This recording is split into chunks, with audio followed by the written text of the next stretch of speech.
webinar replaces the original two-day round table dialogue, which was going to be hosted by us in our Cape Town office. But due to this coronavirus, this pandemic, and of course, our own president's declaration of a national disaster, we were forced to cancel all travel and convert the two-day event into a compressed dialogue.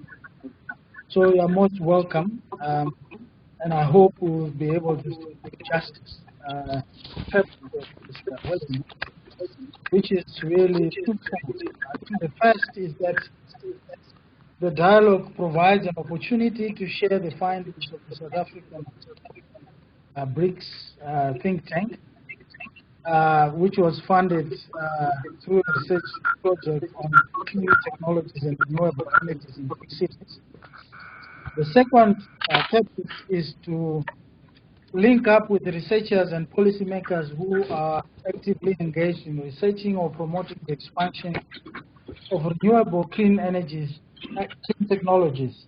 And also this provides an opportunity to look at who are the interested parties for the South African BRICS think tank, who might also participate in future discussions and work of the BRICS Energy Architecture Cluster.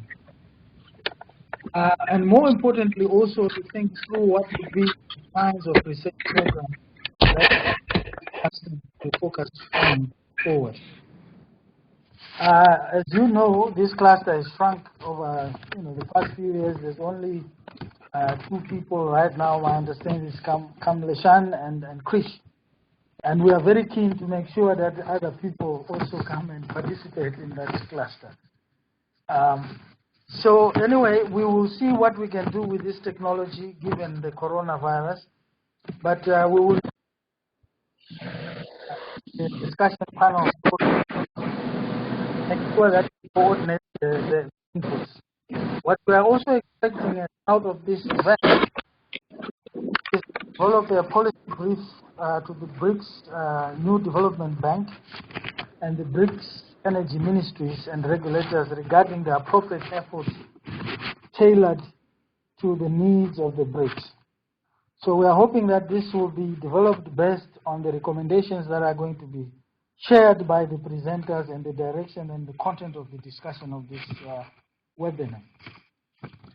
So we have, according to our program, as you will notice, we are going to have 5 presenters and also 5 respondents.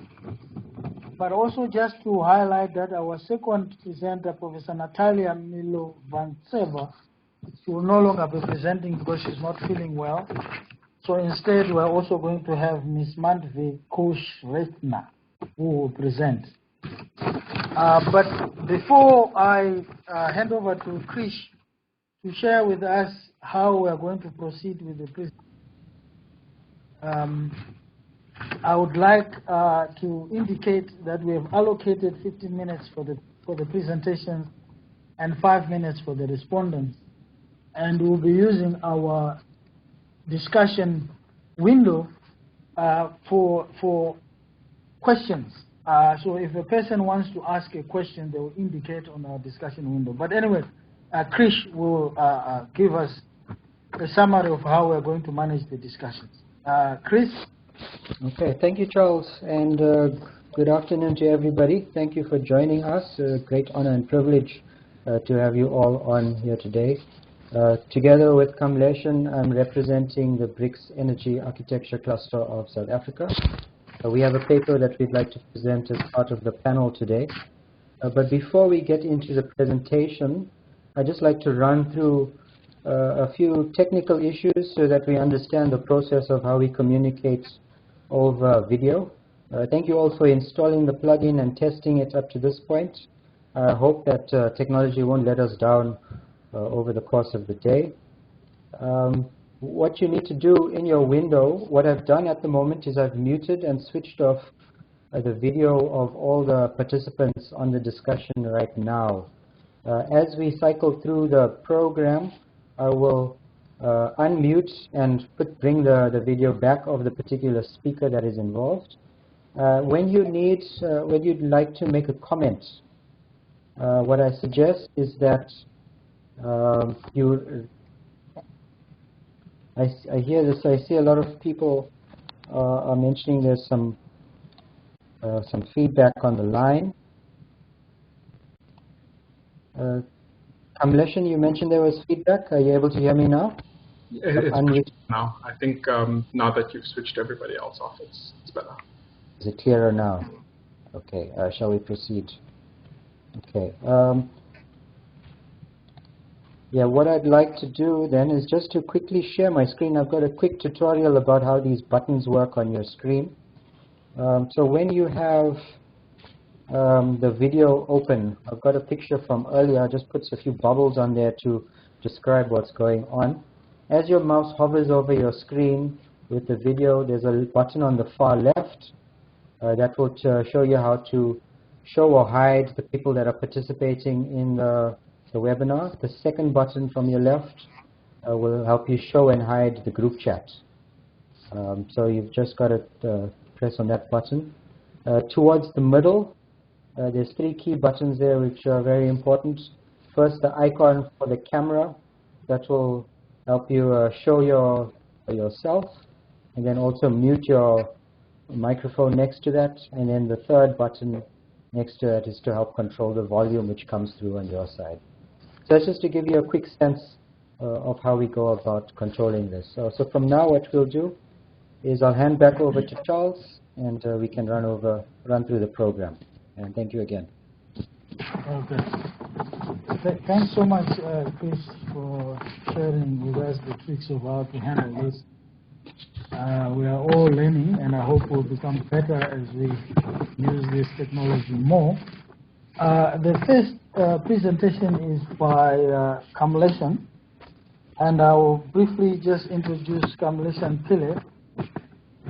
He's the Adaptation Finance Lead for the C40 Cities Network, and is an associate research partner with the HSRC BRICS Research Center.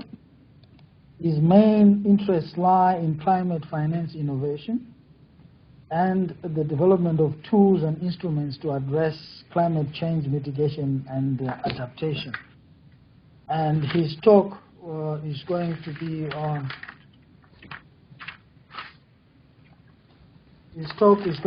on financing of clean energy technology in BRICS cities. So, Dr. Pillay, you've got 15 minutes to share with us your thoughts on this subject matter. Please go ahead. Great. Thank you so much. Krish, can I just confirm that you will be changing slides on behalf of presenters, or is that given to us? Yes, that's right. Okay,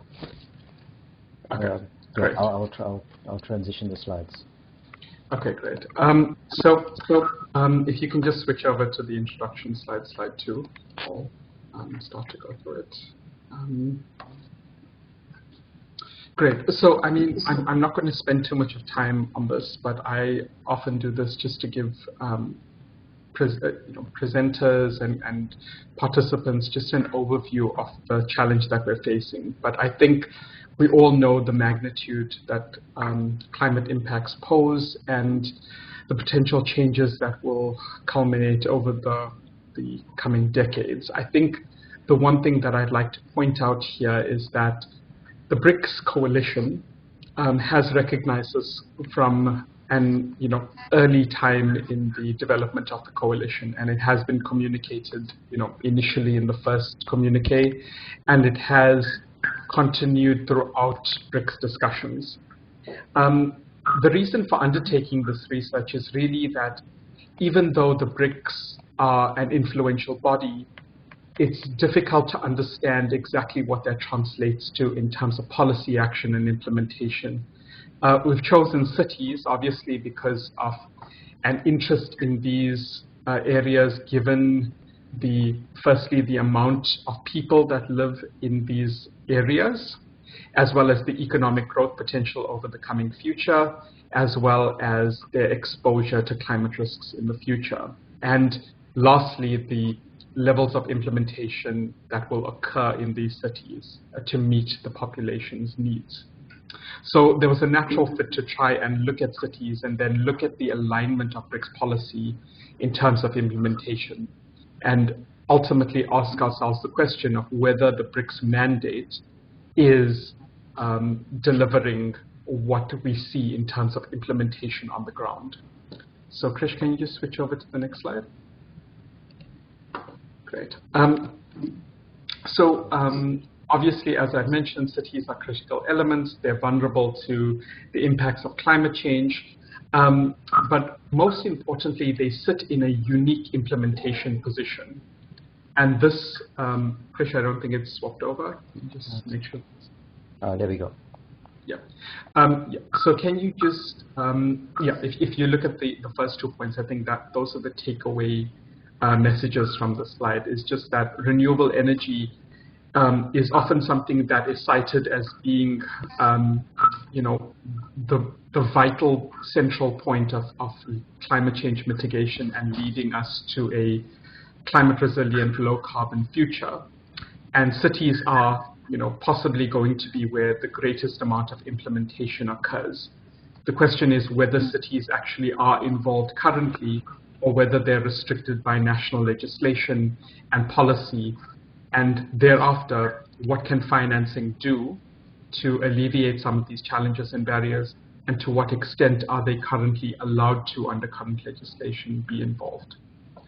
Krish, can you just swap over to the next slide? So the methodology that we used was quite straightforward. So it's started off with a detailed policy and legislative literature review.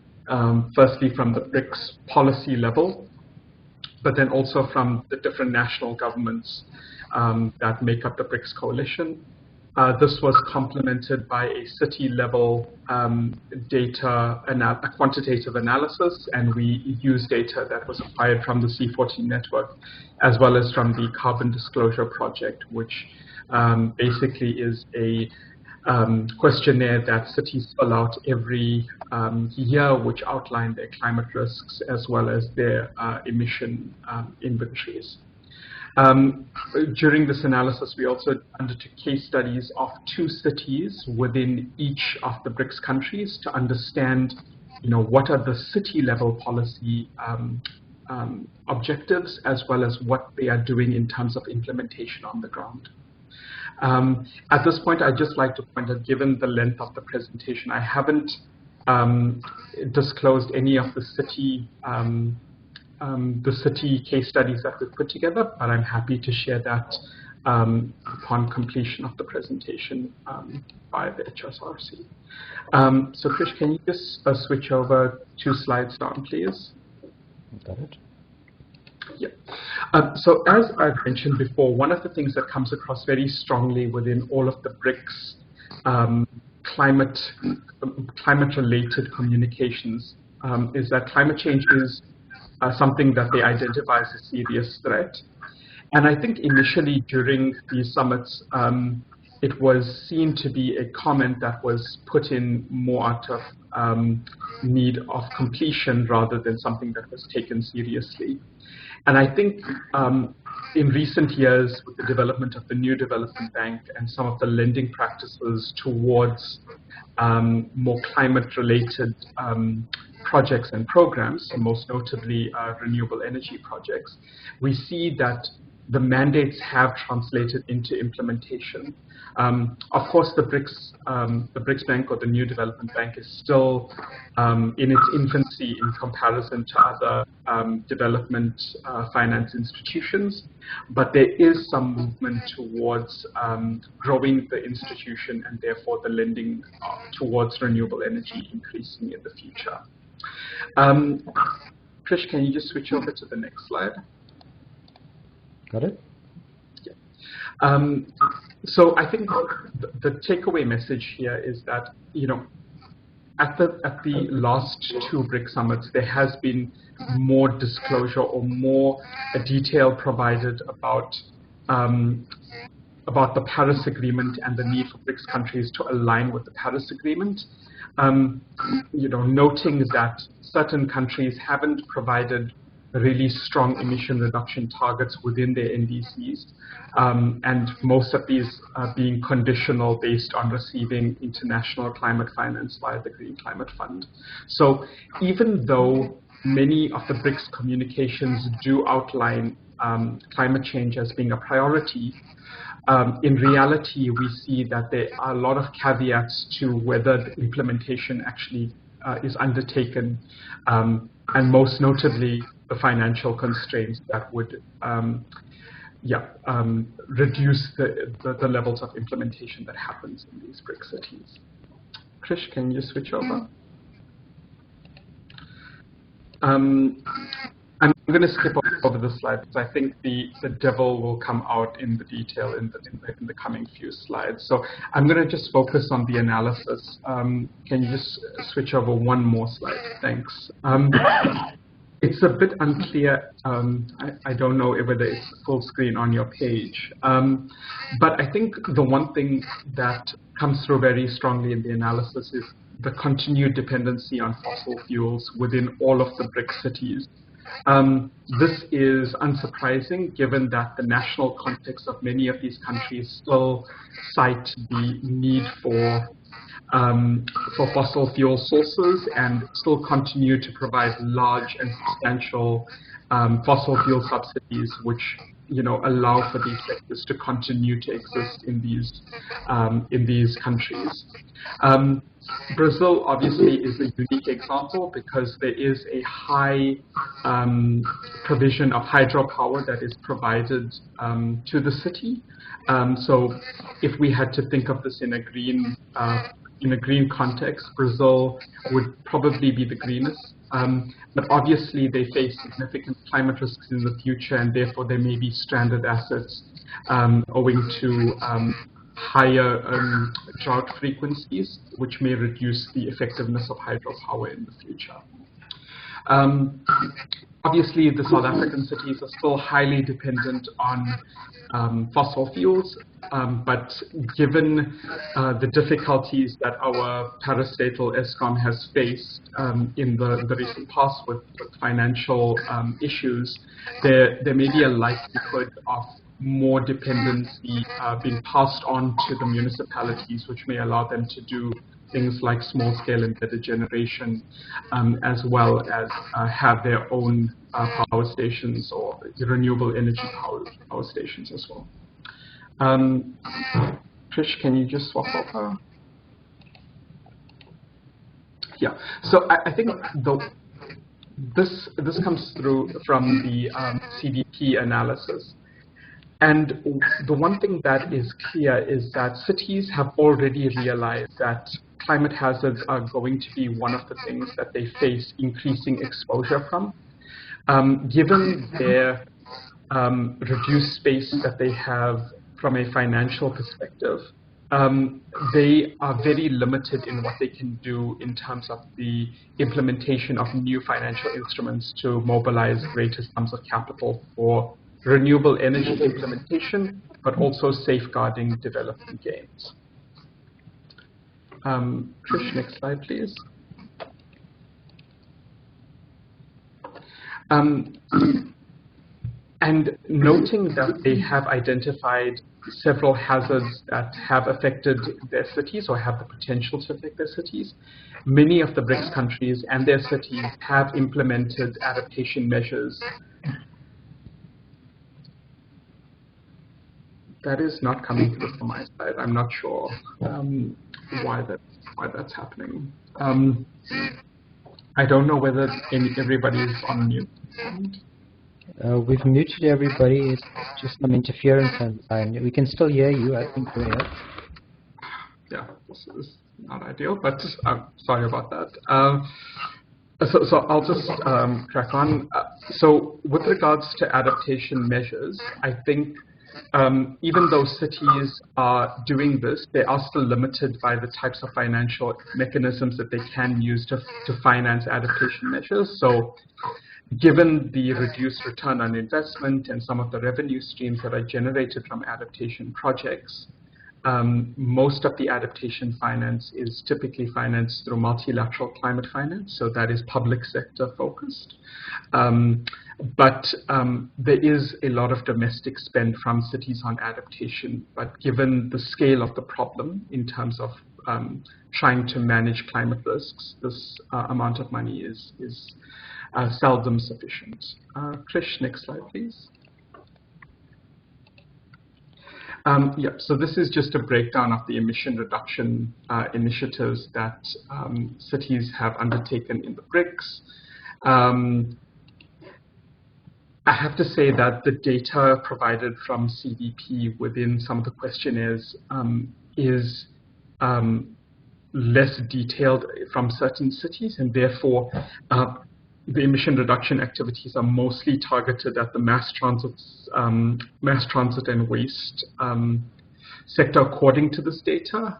In reality, there may be some discrepancies, but I think the most important thing to take away from this slide is that energy is something that does not come through strongly, and the reason for this is that most of the control of the energy sector is not at the city level, and this causes extreme difficulty in implementing renewable energy measures from an implementation point of view and from an installed capacity point of view, which limits the ability of cities to play in the space, and therefore they're limited mostly to policy measures and incentives to try and to manage demand, for example, rather than focusing on installed capacity.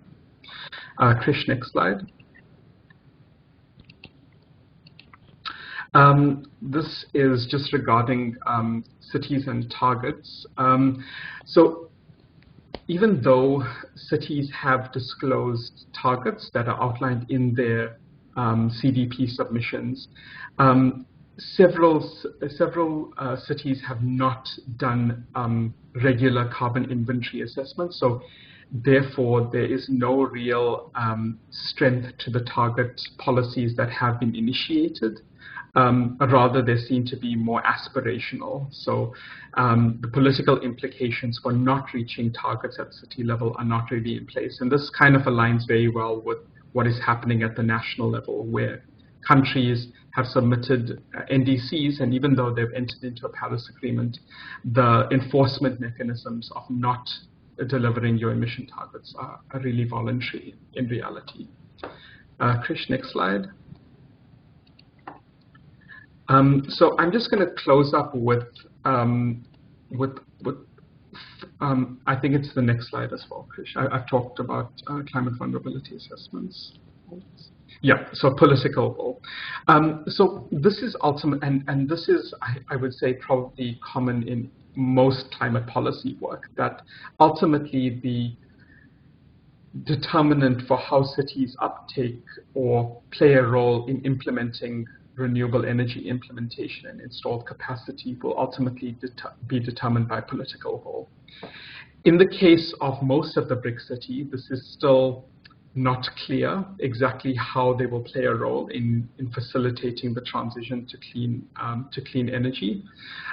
In South Africa, we are seeing more clarity in the future, more out of necessity, given Eskom's constraints.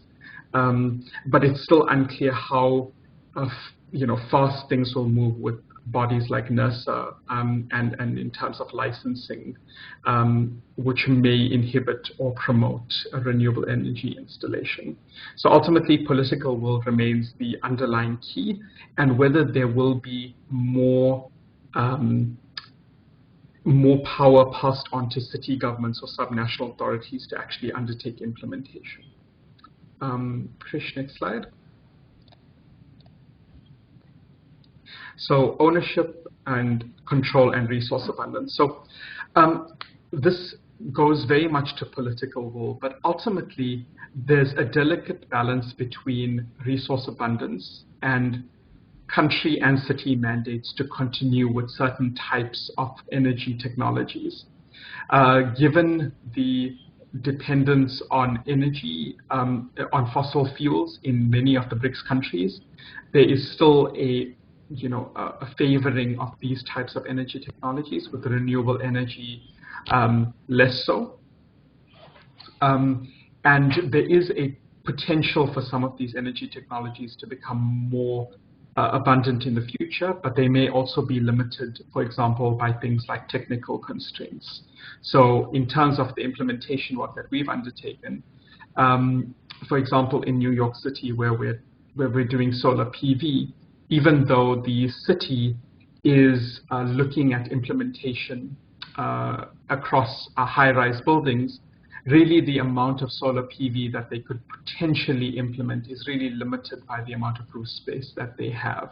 So even though there may be political will, there may be resource abundance in terms of solar irradiance values, for example, there still may be other technical constraints. So it's a delicate balancing act between the amount of resources that occur, the political will, and then the ownership of cities and the interplay between cities and national governments to try and ensure that renewable energy is passed down. Krish, next slide, please. Safeguarding. So this speaks more to the adaptation perspective rather than the mitigation perspective.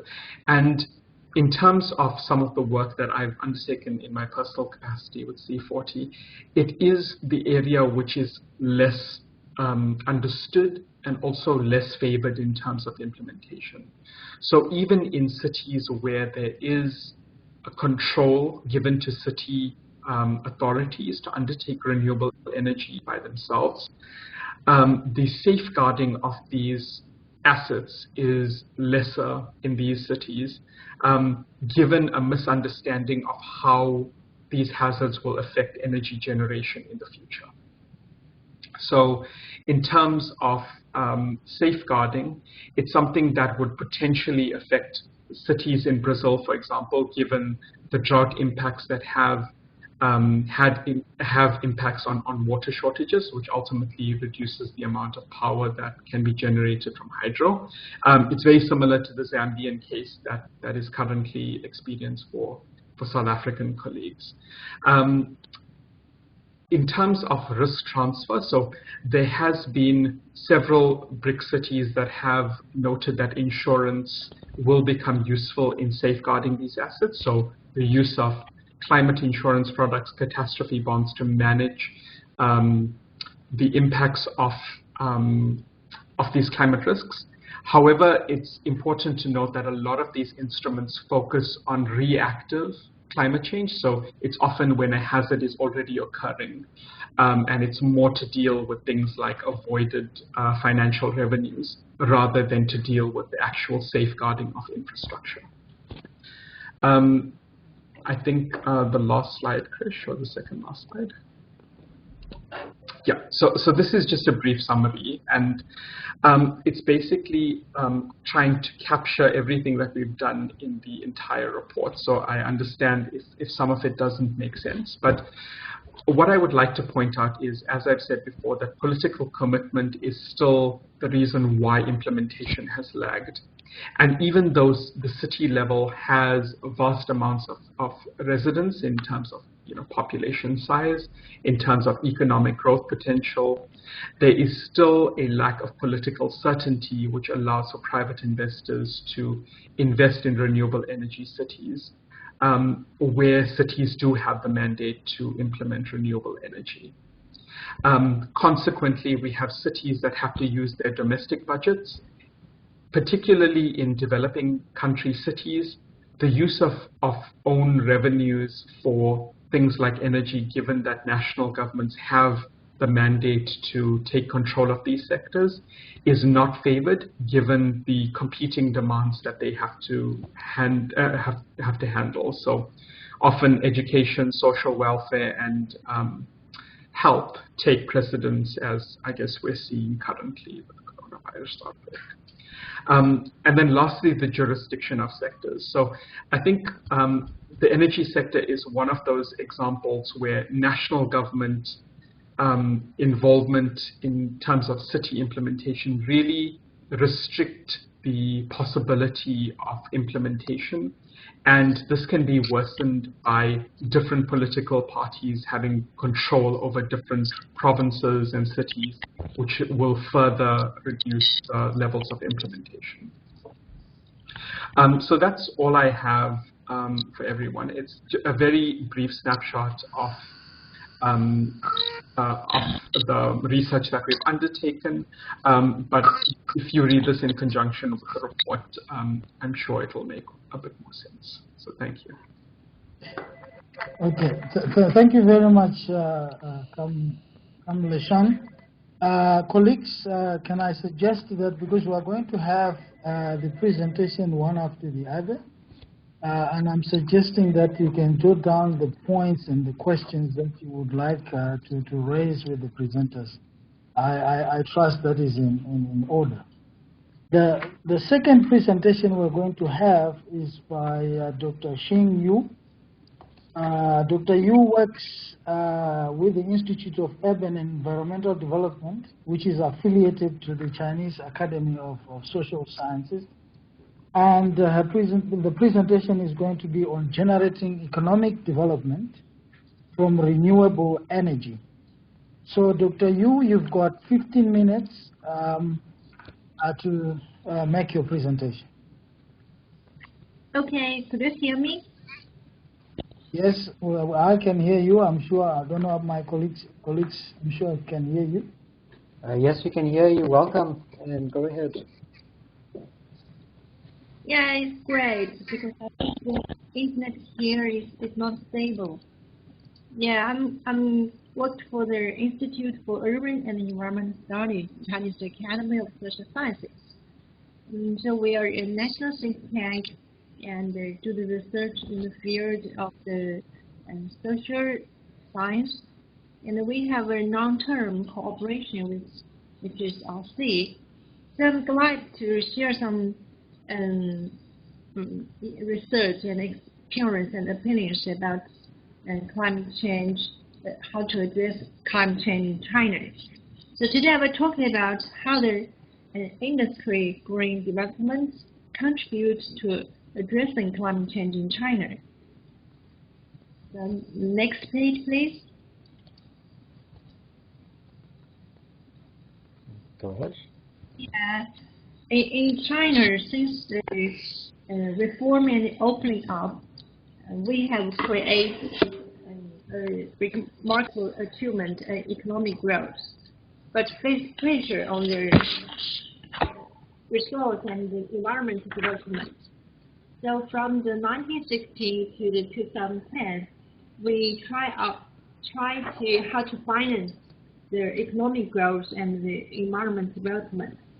So from the 1960, we begin to explore the good ways to reduce the emission reduction. And in the 2020 and 2010, we promote the ecological civilization, and we want to achieve the transformation of the green development. Next slide, please.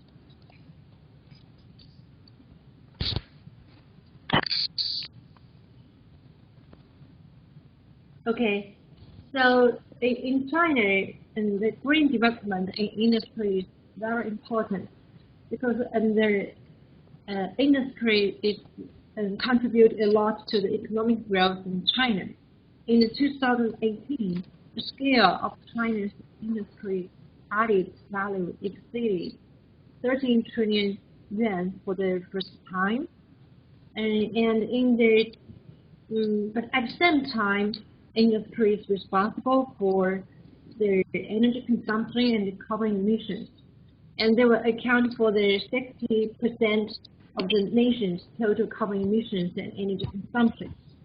So, how to greening the industry sector in China is necessary and crucial to China to achieve the sustainable development. And so in China, how the industry tackles the climate change? The first one is to optimize the industry structure. The second one is cultivate green manufacturing industries. And the third is to promote the carbon technology innovation. And the fourth is adopt renewable energies. Okay, the next one. So in China, we established a green manufacturing system to help the industry to address the climate change. At the same time, they can improve their compatibility and also achieve the sustainable development. So in China, the main task in the 13th five-year plan is we would like to establish a 1,000 green industry plants, a 10,000 green products, and 100 green industry parks. And also we establish the green supply chain management demonstration system. So we have some online green manufacturing service platform to support the whole green manufacturing system establishment. Okay, the next one.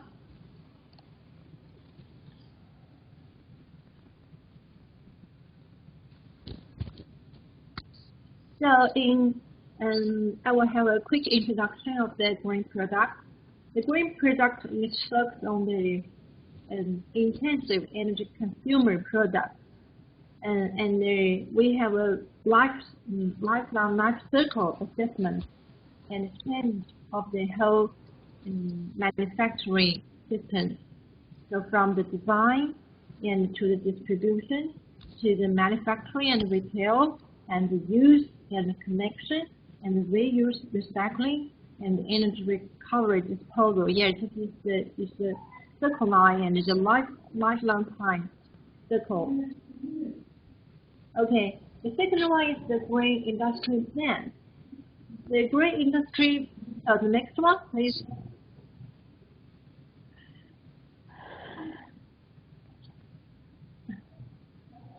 The next one, please. Okay. And the second one is we also focus on the green industry plan. We know China has developed the green industry plan. Always in some high energy industry sectors like the steel, non-ferrous metal, chemical industry, building material, construction, machinery, something like this. And the principle is the intensive factory building, harness raw materials, clean production, resource recycling, and no carbon energy.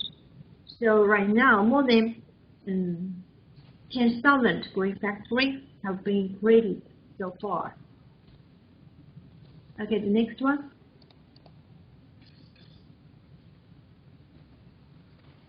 Okay, sorry. The last slide we spoke about the Suzhou, the zero carbon emission plan.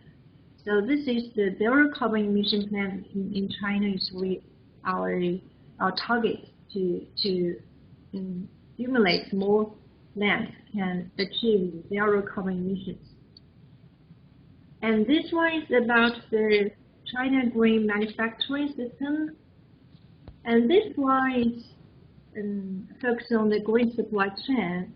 So Innova is a very famous company in China.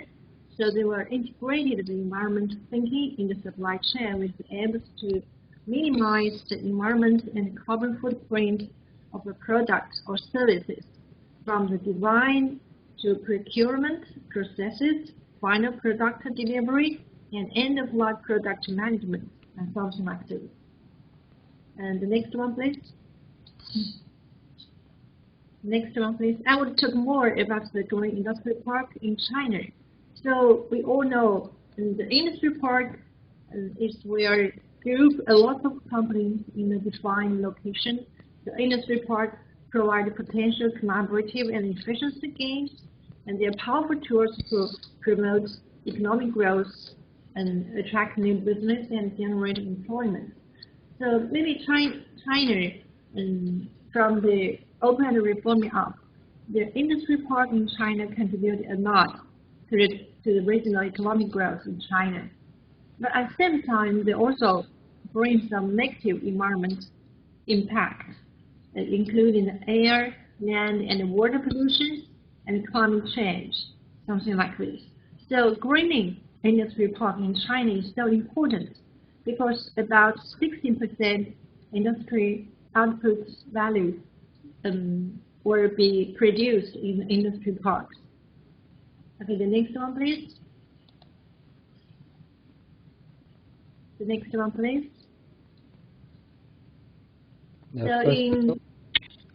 Yeah, this one will be fine. And the first eco-industry park we all know is in Denmark, and they have a very successful, and the symbiosis creates growth in the local areas and supports the company and CSR and climate change mitigations.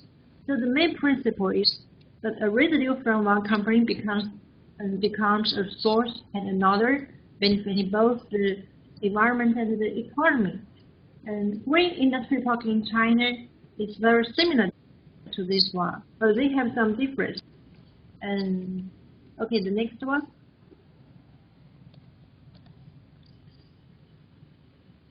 The next one, please.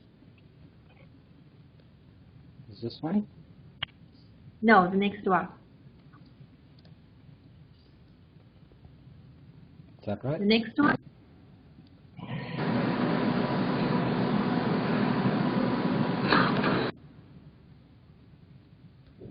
Industrial Sustainable Development Policy?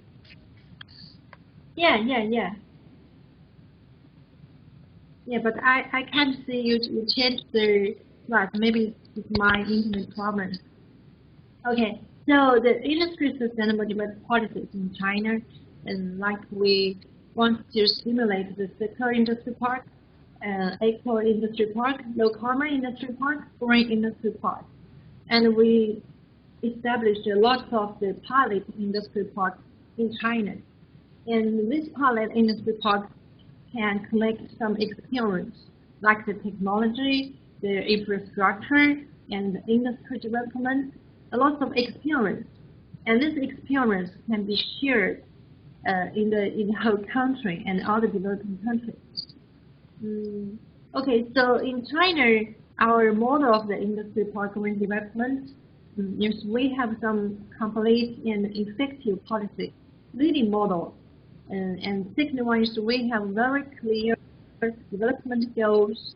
And third is we have effective evaluation systems which have been created. Okay, so come to the slides of the Suzhou industry park. Green development model? And the next one. The next one. Suzhou Industrial Park. Yeah, the slides I see and the conference days have some time lag. It's okay. Yeah, you can compare the two pictures in my slides. It's very interesting. So the slides in the 1994, there is a hand drawing pictures of the whole industries. And the second one is the right now, the Suzhou Industry Park. So we can see Suzhou Industry Park, they can very good at balancing the economic growth and the environmental protection. And this still stimulates the local areas economic growth. And the next one? And the next one is, and this one is the circular economy, which in the Suzhou Industry Park. And this in the circular economy, they can have some centralized taking cooling system, and they can use the waste slugs and the recycled water and dry slug and reuse the hot water and something like this. And a lot of projects like this is established in the Suzhou Industry Park. And this one can reduce carbon dioxide emissions by 31,000 tons per year and save 17,000 tons of coal in 1 year. Yeah, we have a report to talk more about this, and we released this in the end of the last year. So if you are interested about that, we would like to share it with you. Okay, this is my presentation. Yeah, and welcome some questions. Thank you. Thank you, Dr. Yu. Thanks, Dr. Yu, for sharing with us your presentation on the experience of China, particularly in how to generate economic development from renewable resources. Our next presentation is actually by Ms. Mandvi Kushrestha. I hope I have pronounced the name correctly. Mandvi is an urbanist and a feminist. She is currently working as program advisor in the Economy of Tomorrow project of the Frederick Ebert Stefan India office, looking at 3 mega trends in India: energy transition, urban transformation, and digital automation. Ms. Mandvi, you've got 15 minutes to present. I do not see Ms. Mandvi on the screen, but I hope Krish... I'm here. Oh, you're there. That you connect. Please go ahead. You have 15 minutes to make your presentation. Okay, thank you. Thank you so much. So I am Mandvi Kulshresht. It's a difficult name for even Indians to pronounce, so it's absolutely fine, and you did it really well. I am representing an organization called Friedrich Ebert Stiftung. It's a German foundation. It's a think tank. And we work around in around 100 countries and on the of social democracy. So basically we are promoting social justice, freedom, solidarity, inclusiveness in all the work that we do. I apologize upfront for blankness on the screen because I'm sorry, I didn't have time to prepare a presentation, and also because of the current pandemic, we are working from home, so my home environment is also not very formal and webinar friendly, so that's why I blocked my camera. And also maybe you will hear some background noise because there is a construction site next to my place. So I'm really sorry for all these non-formal, non-webinar kind of setting, but okay, so that's that. So as far as clean energy is concerned, I want to just set some background information here. First and foremost is that, in the previous presentation there was a graphic which showed the energy mix of countries in the BRICS, and I thought I would just also add there what the India energy mix is, so that people understand that, we are also almost at the same footing as other countries here. So for India, presently the thermal, that is coal, lignite, gas, diesel, they all add up to around 60% of the energy mix, which says, that we are also very dependent on fossils for our energy demands. Our renewables is just 23%. We also have nuclear, which is just 1.9%. But we have a huge, increasing hydro power contribution. It stands at 12.4% right now.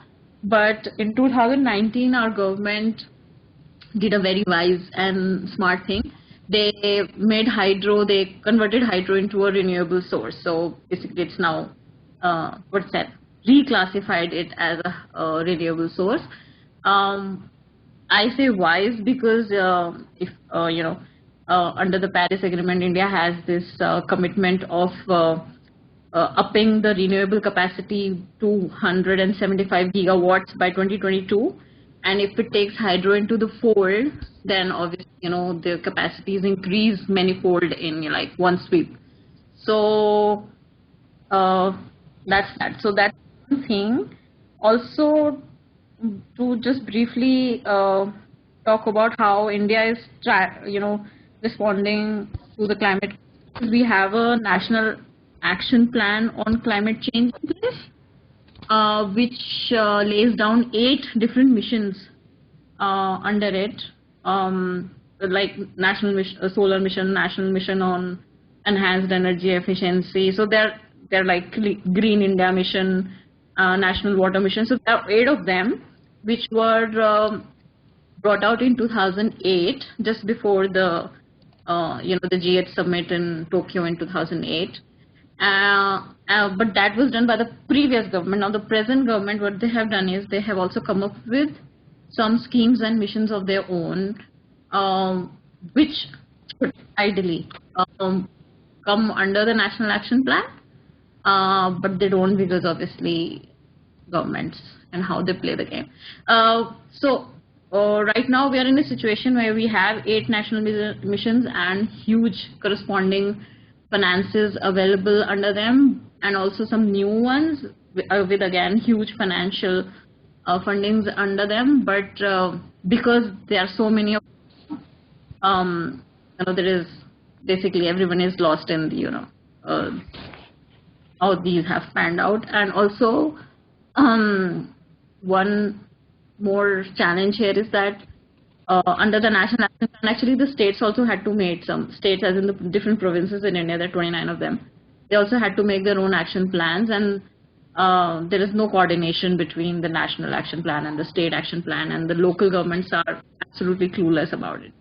So the setting now,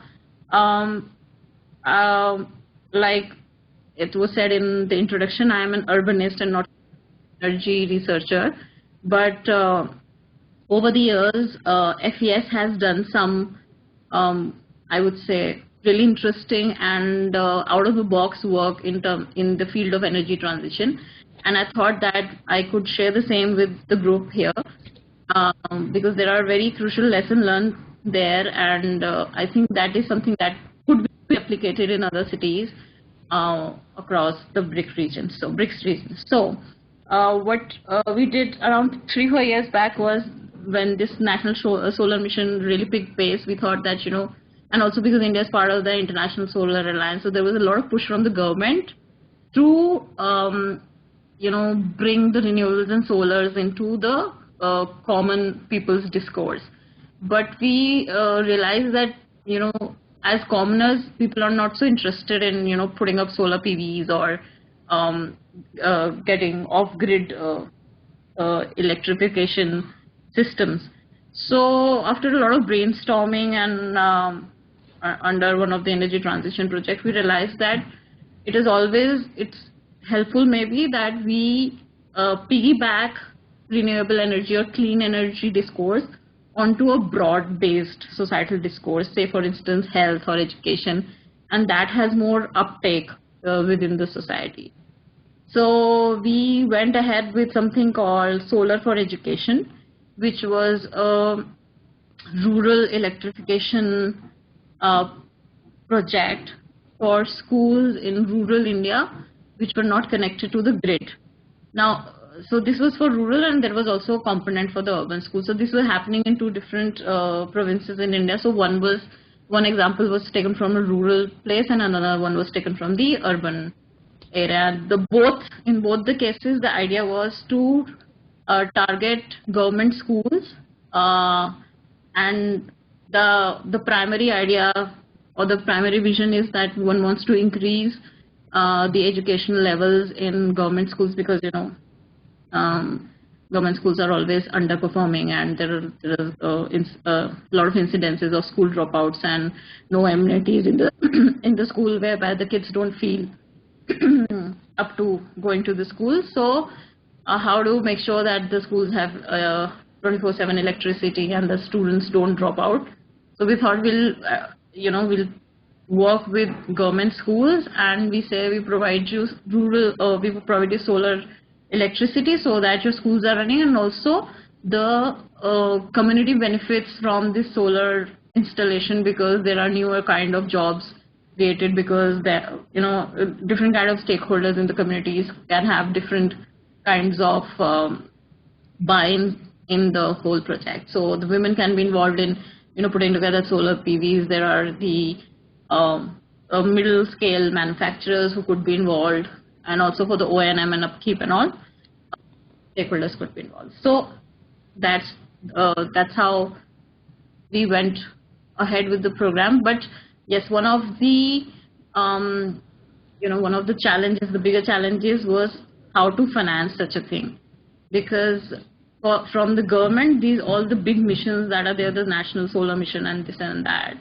and also on one hand, the government has this mandate of 100% electrification, which they claim that they have already done in 2019, but obviously the reality is a little different from that. So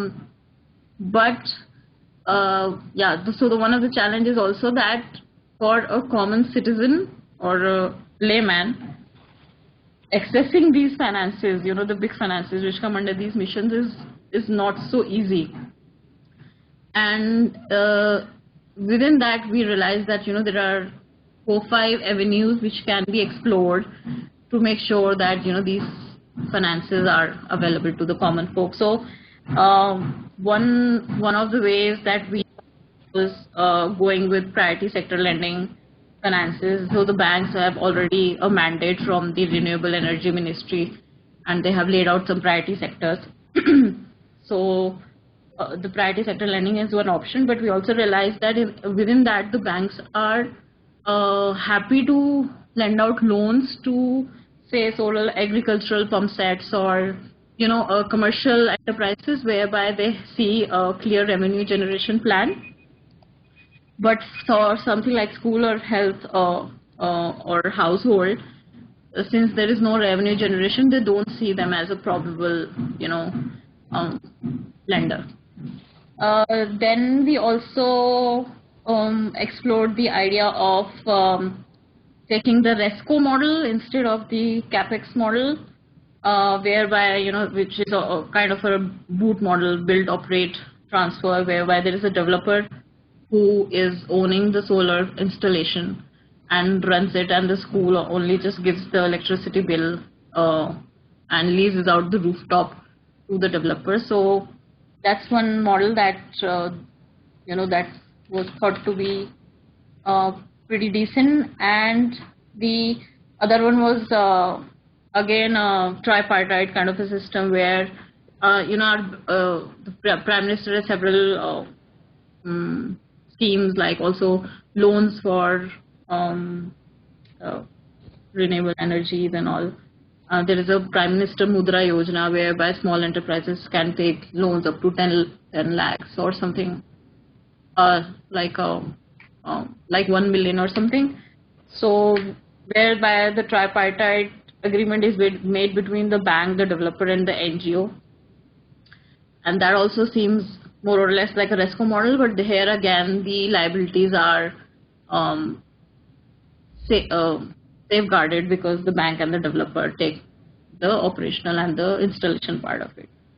So this was one way that we try to deal with the financing part. Then another one that we are trying out right now is this,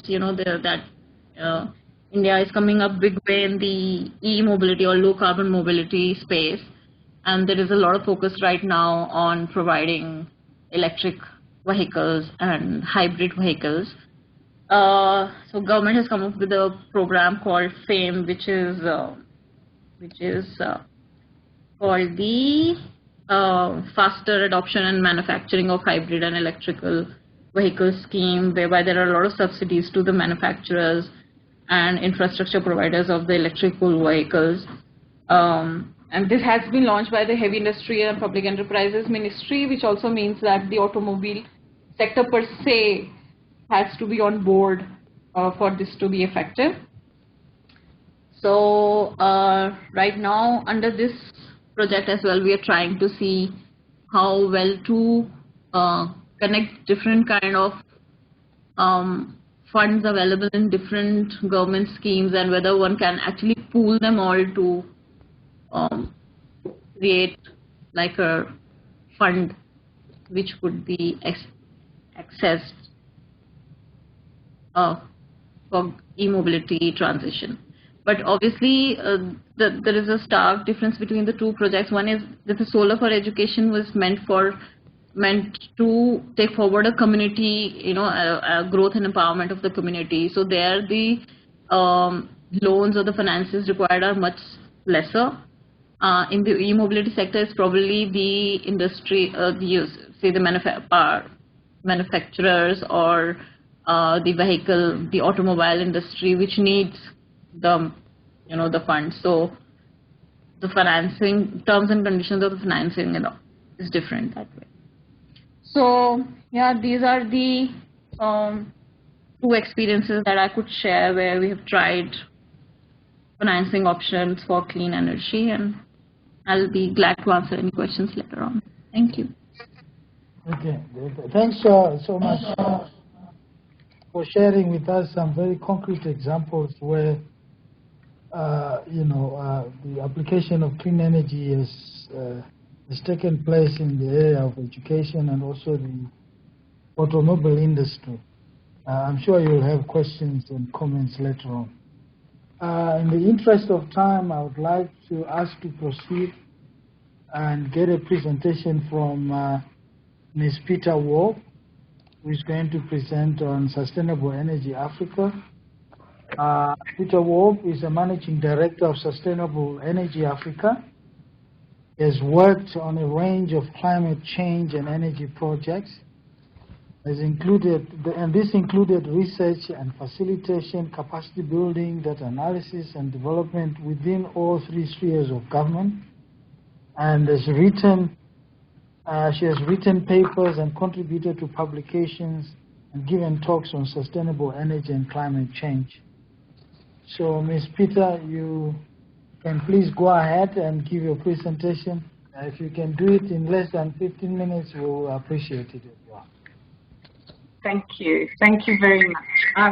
I will try. I hope you can hear all right, because I lost connection at a certain point when Kamlesh, you were talking. But I'm going to do a little bit of a deep dive into South Africa, and I think Kamlesh, what you were saying at the very beginning of around the analysis, that some of the issues, I think, and the research you've been doing is around climate change, the challenges around climate change implementation.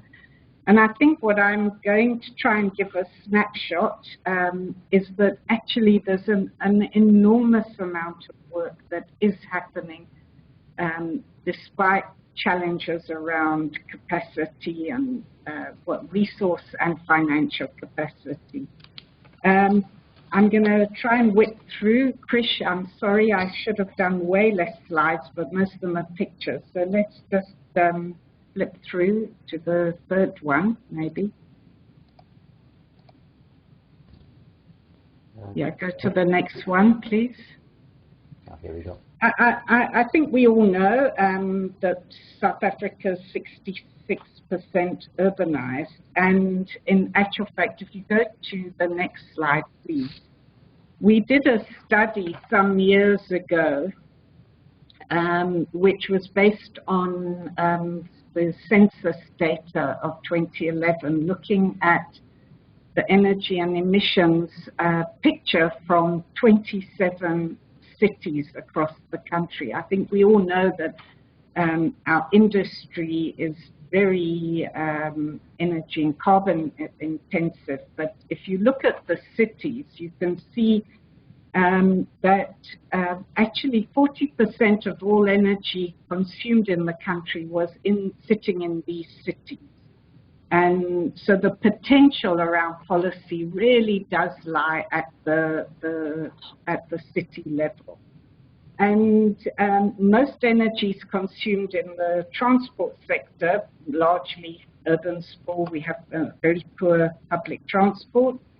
But the emissions picture on the right of the screen is very different because of our electricity largely coming from coal. So you can just move on, please.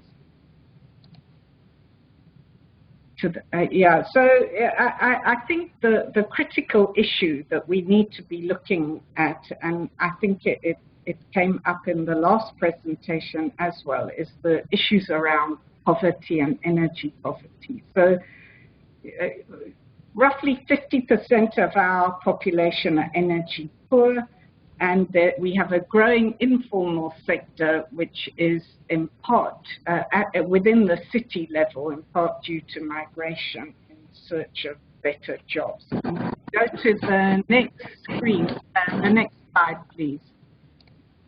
if you look at this slide, it just points to the inequity. It was from the 27 cities, and I forgot to say that we're busy updating our state of energy in South African cities at the moment. But even though these figures are slightly out of date, it won't change so much. So what you're seeing is that half the households on the left of the orange are consuming they're consuming 66% of household energy, and the low income electrified, which is the middle bubble, are consuming half, which I think is quite important. Can you move to the next slide, please, Krish?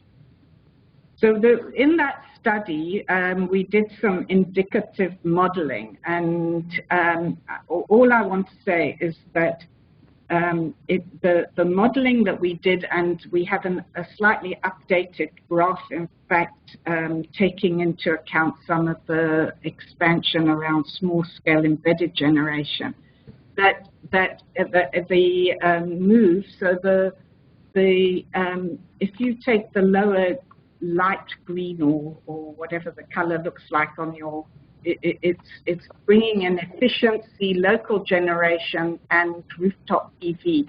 So it includes all the interventions, and in fact, in the more recent work, it's showing closer alignment with the government's peak, cluster, and decline, which I think is quite important. So I hope I'm not racing too quickly. I'm trying to keep short. Can you go to the next slide, please? So if we look at sorry, carry on. The role of local government, the municipal mandates, they do have functions relating to building regulation, electricity, etc., and they have to deliver on basic services. I think what's clear to us in the many years of our work with cities, both big metros and municipalities, is there are challenges. There are issues around regulation, around the alignment with national policies, the ability for them to act, the lack of political support, I think, has come through very strongly in the work we've done, and capacity, and the alignment not only across municipal boundaries of municipalities themselves, but across the three tiers. So I'm now going, can you move to the next slide? In fact, Carrie, that's not come up very well. Go to the next, please. So you can go to the next slide. In fact, you can go to the next one after that. So not carry on. The next slide, please. Okay. Oh, sorry. Oh, I see what's happened. Okay, just this sort of the work we do, but if you move on for time. And the next one, please. And the next one. So we're doing quite a lot of work. You can go to the next slide. We're doing quite a lot of work around energy efficiency at the municipal level, own operations. We're involved in quite a big, we're the implementing partner for 4 of C40's South African cities, which is part of their global declaration to achieve net zero carbon emissions by 2030. And the major approach is what we call seeding technical officers into each city, and we're providing local support there. And work is happening. There obviously are some tensions in the sense that outside agency can't fully dictate what a city does, but there's some really great work happening there. The next 3 slides, I think you can is the work we're doing on small-scale embedded generation. You can, I mean, I think this can be made available. Go to the next slide, please. And I'm sure, Melu, you're going to talk about this work also. in the next presentation. But the C is involved in a large program supporting local government in the increased rollout of rooftop PV. So I think you can go to the next slide, please. We're working around training, tariff structures, cost of supply, and the impact on municipal revenue. And I think probably most of you will know that municipalities are generating income from sale of electricity, amongst other things, and with mid to high income and commercial customers putting rooftop PV increasingly on their roofs has had an impact on revenue. So there's quite a lot of work being done in this area. And we can go into a lot more detail. My colleague Josh, who is here, is involved in that program, and he can speak to that more if there are questions. So I think it's important to look at the next slide, which relates not only to the small-scale embedded generation work, but a lot of the work that we are doing. So, and I think it relates also to the BRICS work generally around the regulatory environment, which is shifting. And I think space is opening for cities to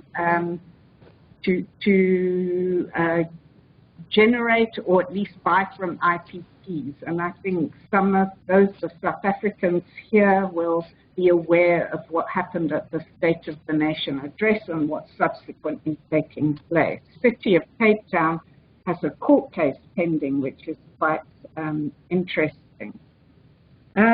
I just want to, I'm really sorry, Chair, I seem not to be doing what you asked, but I've got 3 more minutes, I think. So I'm going to do my last few slides. Please, can you whip through the next 2 slides are on energy poverty. You can just keep the picture. We're doing a lot of work on this and rolling out hot boxes, and we've done research looking at gender. The issue around access to energy is not just around access to electricity, it's the affordability question and the work around the just transition, which I think is quite critical. You can keep it on this or the next slide, because I think one of I'm going to try and sort of sum up what I wanted to say towards the last few slides, which is the area around financing. Whilst local government gets transfers from national government, they rely on revenue, their own revenue. They are doing amazing work in the space. And I think that there's a 2-level of change that needs to happen in the space. One is sort of top-down, and what we're talking about here is the bottom-up. And I think the area of work we've been working on, which is sort of the last few slides, which you can whip through, and I'll just talk over, it is around the vertical integration, multi-level governance, and climate, sort of collaborative climate action, and what you need to do to institutionalize this work, which it was raised in the first presentation around political will. And I really think that that's what you can carry on, Krish. It's what needs, you can go to my last slide and I'll sum up. You know, with the alignment and all of the work that needs to be done is really pushing from the bottom up. And I think there's amazing work that is happening. But I think that the political will issues need to be addressed through multi-level governance and institutionalizing. I'm sorry that I've rushed a little bit, but I'm trying to keep in my time frame. Thank you. Okay, thanks so much, Peter. I think that's very interesting work, particularly the last slides that begin to talk about the bottom-up issues in terms of research agenda and possible interventions. I think that would be very useful, and I'm sure we'll have more discussions around that because it fits into exactly the purpose of this webinar.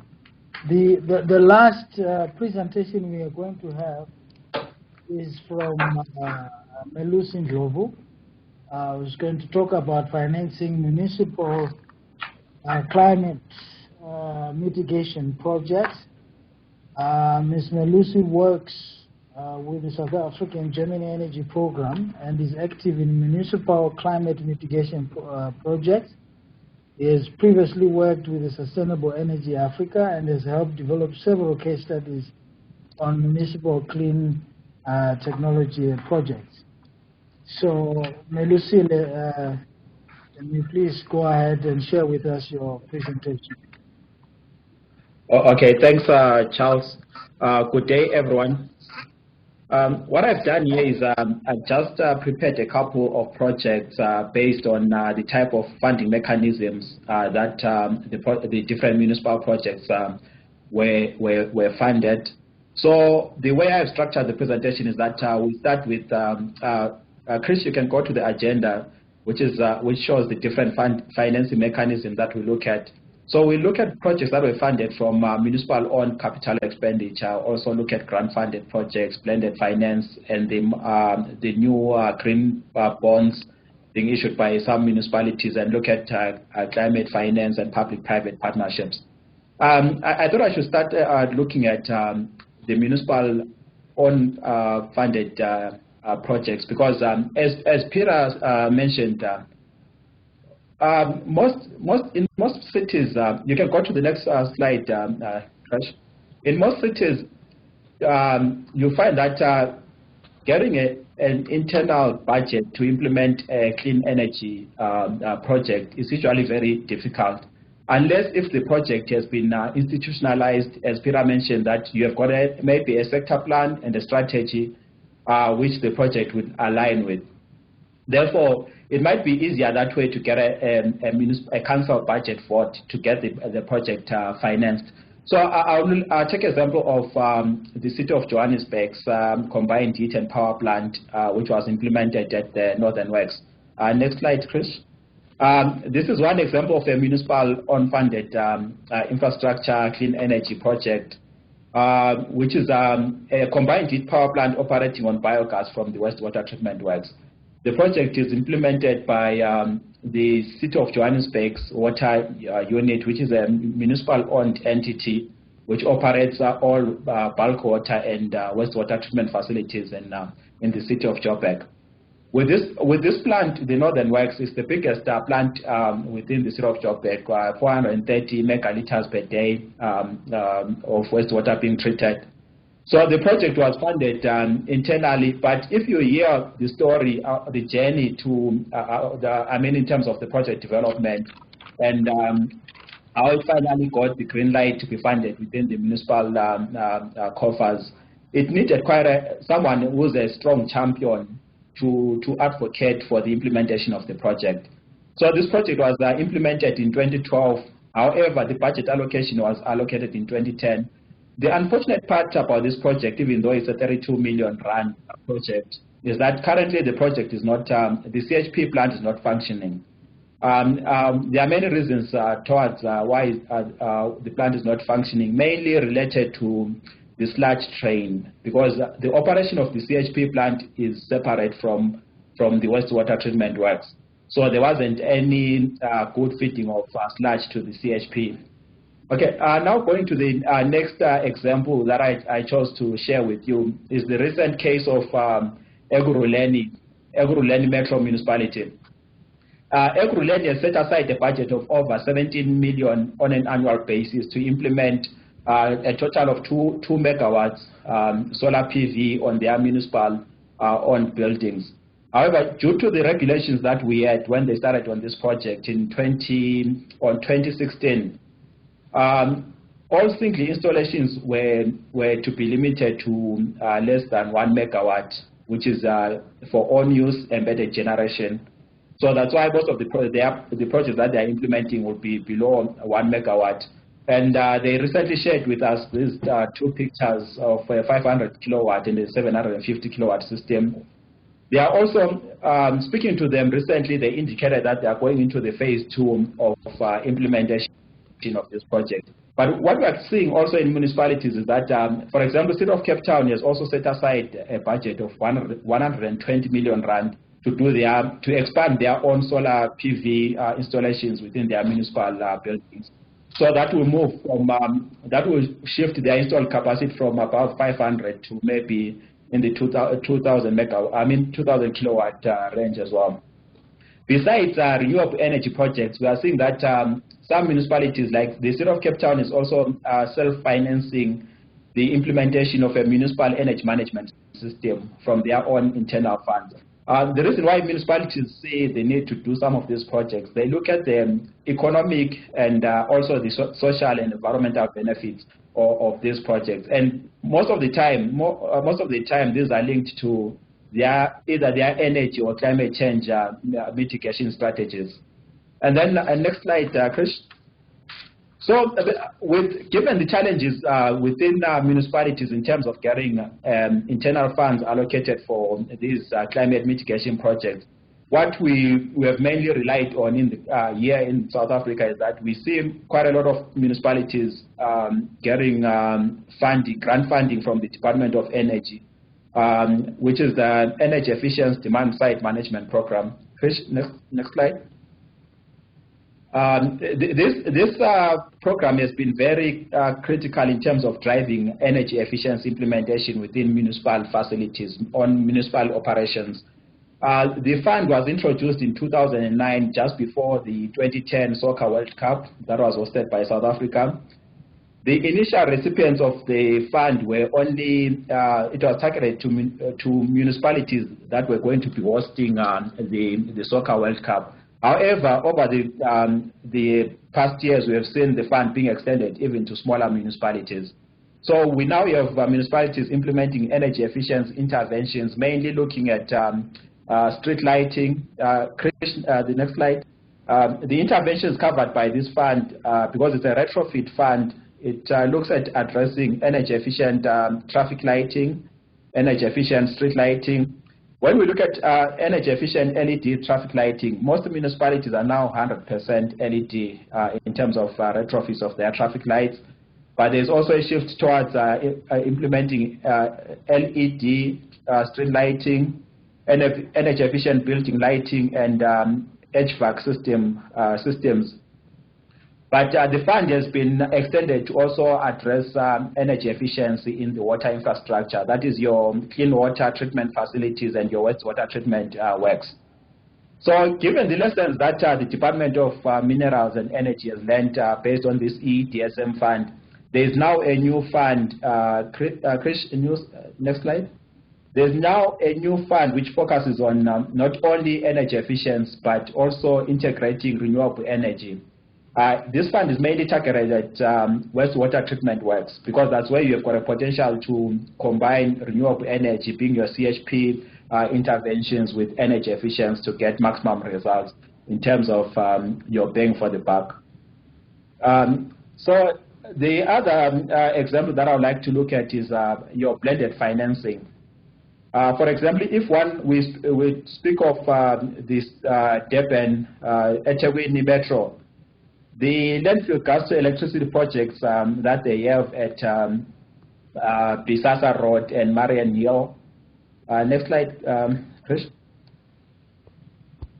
So these were the first landfill gas to energy projects implemented in the country. These projects came, the idea or their development came soon after the World Sustainability Summit of 2002.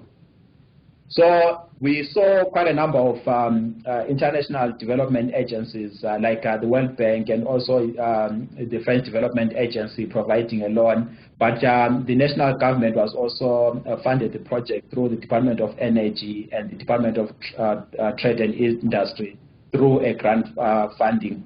But also the city of eThekwini also contributed to the development of the project. So these landfill gas to electricity projects have been running for quite a while. Now what the city is now considering, because they've got another big landfill site, which is almost 40 kilometers out of eThekwini, out of Durban. What they're looking at doing there is that they don't want to generate electricity. However, what they're looking at is capturing the landfill gas, cleaning it up, and then using it to run their waste removal trucks. During my time with the USAID, we took the monastery tour to the US to see where that technology is being implemented.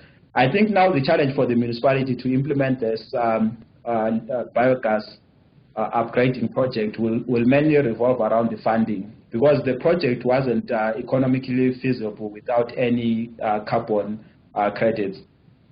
Next slide.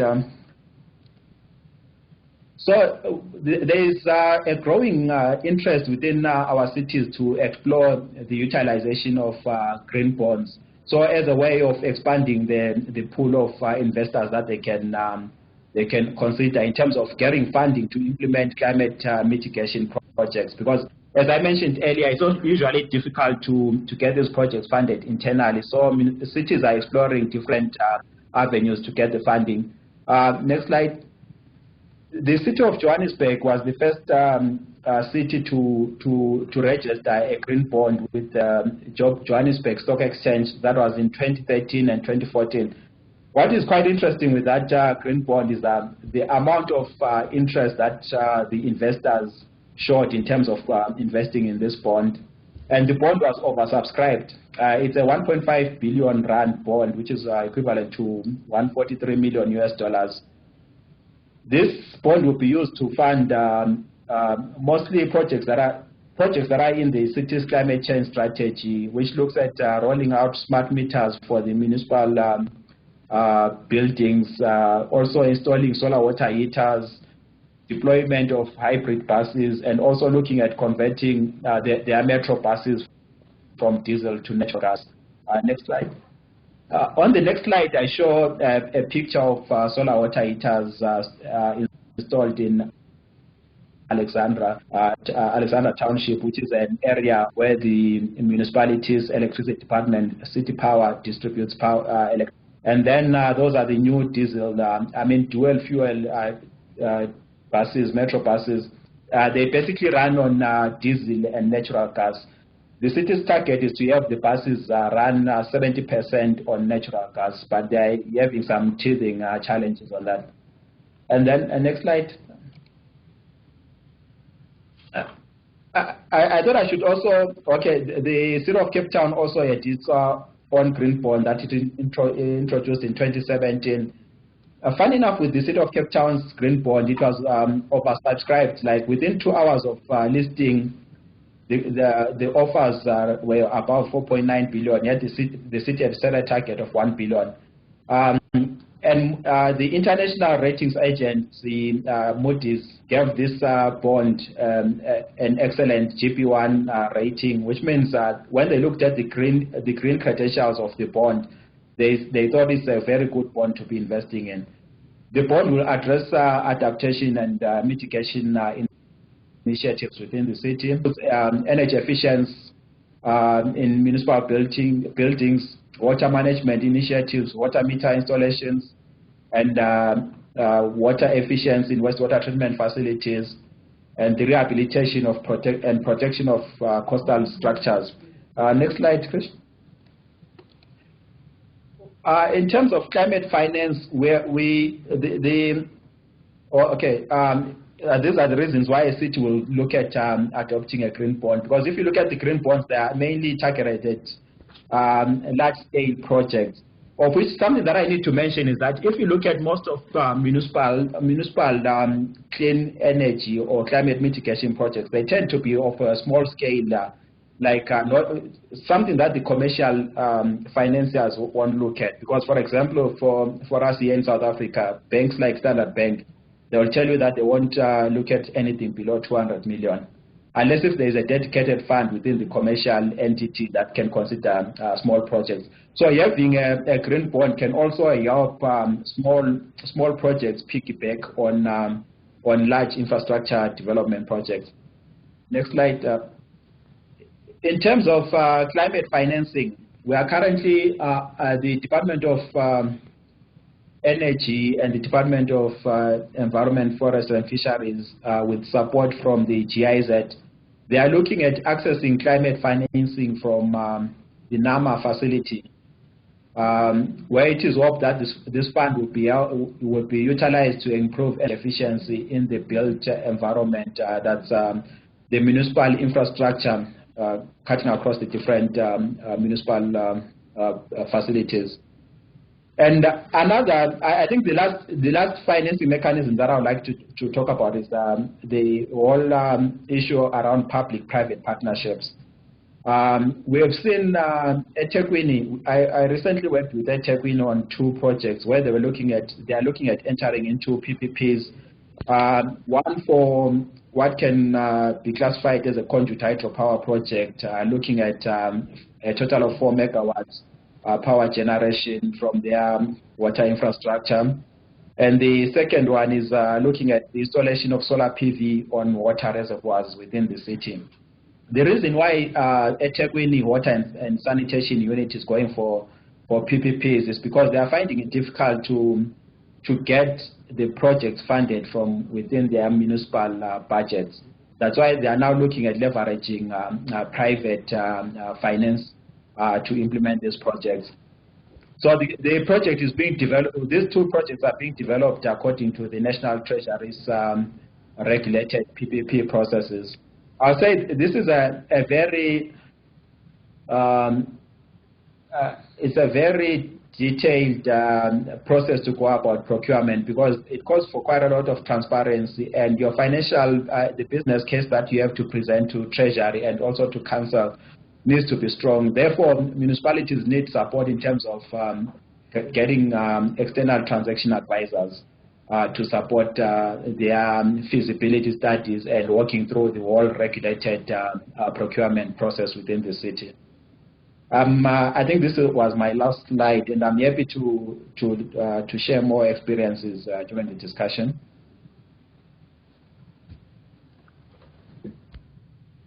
For that clear presentation, very interesting, because it really talks to the options of how to finance clean energy in South Africa. Now, we are going to the next part of our session, where we are going to get the respondents to this. But before I call upon the respondents to make it, I would like to remind ourselves that we would like to focus our discussion on a number of key questions. The first one is, what are the main responsibilities for energy programs in BRICS, particularly at the municipal level? The second question also is, what are the possible solutions to expand renewable energy production? The next question is, what are the methods to reach this goal? And lastly, what are the gaps in research which the BRICS Energy Architecture Cluster should work on? I thought I needed to raise these questions just in terms of managing our time after the presentation by the respondents. We might be left out with a few minutes. So the respondents could also begin to engage with these questions as they respond. So the first respondent is Ms. Cynthia Ngwenya, who is a researcher with the South African Institute of International Affairs, who has worked on the uptake of green bonds in African countries. Cynthia will give you 5 minutes to share with us your wisdom around green bonds in Africa.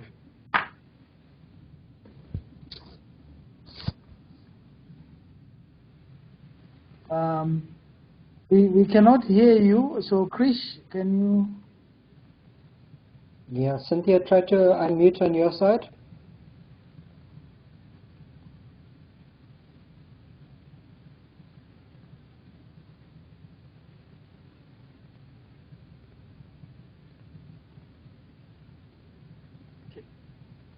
Yeah, try again. Yeah, we still cannot hear you. At least I cannot. Yeah. Right. Can you hear me now? Now, yes, you can go ahead. I can hear you now. Please go ahead. All right, I just need to quickly adjust my blinds because the light is coming directly to my face. Okay, so I am going to start. Firstly, good day to everyone. My name is Cynthia, and I'm from the South African Institute of International Affairs, and we have been working on a paper that seeks to explore the uptake of green bonds in the southern, or in Africa in general. And one of the things that we advised, that we observed rather, I think this would link to the first presentation that was given by Kamleshan. And one of the issues that we highlighted as well is the issue of political will in the uptake of green bonds. So particularly South Africa as a country is doing really well with regards to the uptake of green bonds, referring to the presentation that Melusi gave. We had the city of Johannesburg, the city of Cape Town, and most recently there was the green bond by the Standard Bank, which was subscribed, which was sort of one of the highest initiatives, which was $2 million. So that we then Africa's foreign policy as a regional hegemony in Southern Africa. So what are the implications of it spearheading the uptake of global green bonds? And that has been in reference to the statistics that were produced by the Climate Bonds Initiatives, which reflect that there is very limited uptake of green bonds initiative in the African continent. And when we compare those to Asian countries, and in particular China, we have sort of significant amount of green financing. So perhaps that is one of the questions that I'd like to pose to Dr. Yi and say, what are some of the suggestions that you might have for South Africa as a member of the BRICS bloc, and also as a regional hegemony in the African continent? So what are some of the sort of recommendations that we could give to South Africa so that its uptake of green bonds is on par with its other BRICS counterparts?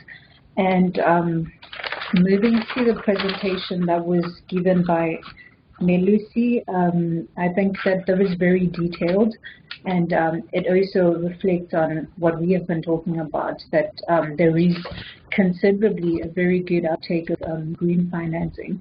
And one of the issues as well that we proved, I think you made reference to how demanding it is, or how complicated it was to lobby for some of the green bonds initiative, or the green bonds projects that are going on in South Africa. So I think, what are the ways then to mitigate that? Is it then on a policy level? Is it then on sort of just responding to the changing dynamics in the market space? And one thing that comes into play is public and private partnership. So across the continent, we find that most of the green bonds initiatives are usually by the private sector, with the exception of South Africa, of course. But in the cases of Nigeria, in the cases of Morocco as well, other countries that have sort of spearheaded these initiatives, it's mainly the private sector. So what are some of the ways that the government can come through and sort of take part in this initiative? So I think that's all that I have to contribute.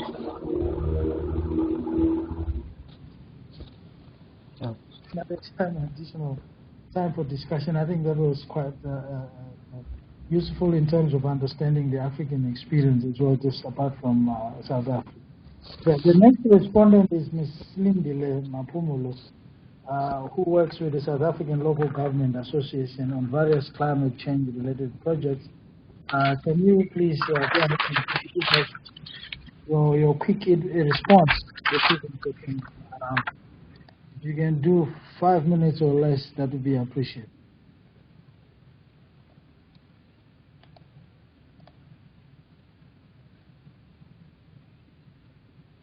Cynthia, can you go ahead? Can you just check if your mic is muted? We can't hear you at the moment. Yeah, we still can hear you.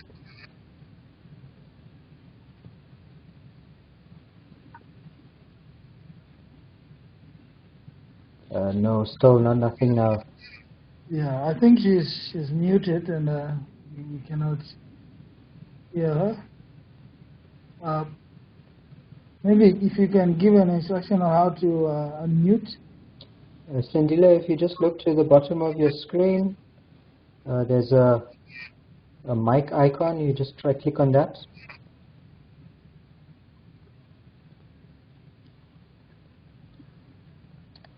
It's still not working? Charles, maybe we should go on to Isaac and we'll come back to Sindila. Okay. All right. So, Ms. Lindley, we'll come back to you once you've been able to unmute. So we can go ahead and talk and ask Isaac to share with us his inputs. He's a lecturer at UK's at the University of KwaZulu-Natal, where he's a lecturer in political economy and economic development management in the School of Built Environment and Development. So please, Dr. Isaac, if you can give us your inputs and if you can try to be within 5 minutes, again, we'll appreciate it. Okay, thank you so much. Can you hear me? Yes, please go ahead. Okay, thank you. So my input is related to climate change and its effects on local economic development, particularly in KwaZulu-Natal. But before I go into that, I'd like to mention that the presentations that were given are quite important. And for me, the main interest has always been as to what is the role of the BRICS National Development Bank in funding these green initiatives that the government is trying to come about, especially in terms of climate change. As we understand, the withdrawal of the USA from the Paris Climate Change Agreement also created space for whereby emerging and developing nations, particularly through the BRICS can play an important role in financing clean energy in Africa. And I would really like to see as to how many projects that the BRICS Development Bank is going to fund on that particular aspect.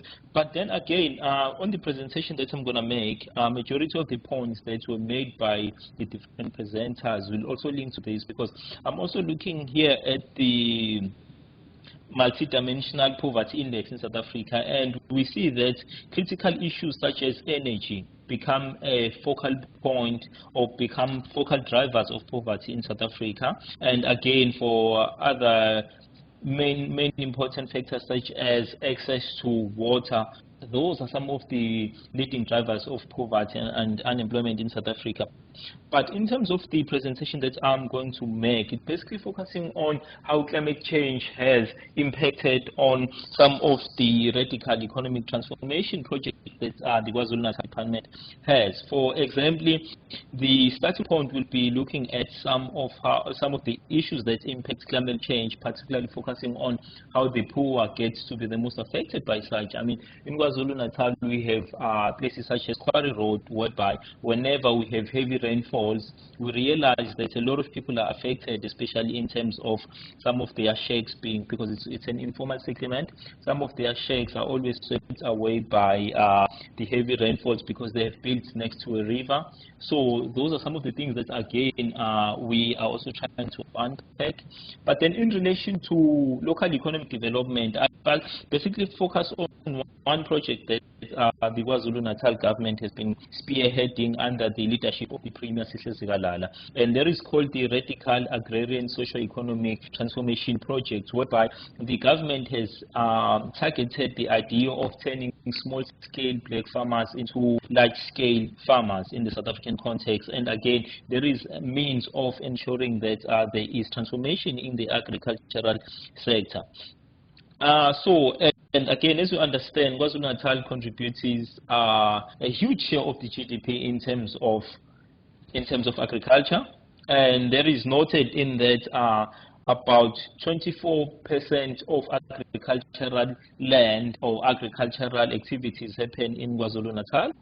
And moving from that, again, as I've mentioned, that the main idea was to turn small-scale farmers into large-scale farmers through the RASET project, of which is also linked to the National Schools Nutrition Program, which is a program from the government whereby the government is trying to ensure that children are fed in schools. And the produce that is coming from the RASET program plays an essential role in that. But as we observed, with the lack of rainfall previously in KwaZulu-Natal, majority of the farmers were impacted by such, of which then led to problems in the feeding schemes throughout KwaZulu-Natal, because majority of the produce was coming from these small-scale farmers. So the lack of rainfall impacted on what these farmers can produce, because again they are small-scale farmers, so they do not have backup ways of irrigation. So again, I mean, the first point that I'm mentioning here is that because of the climate change issues that KwaZulu-Natal again has been facing, we find that it has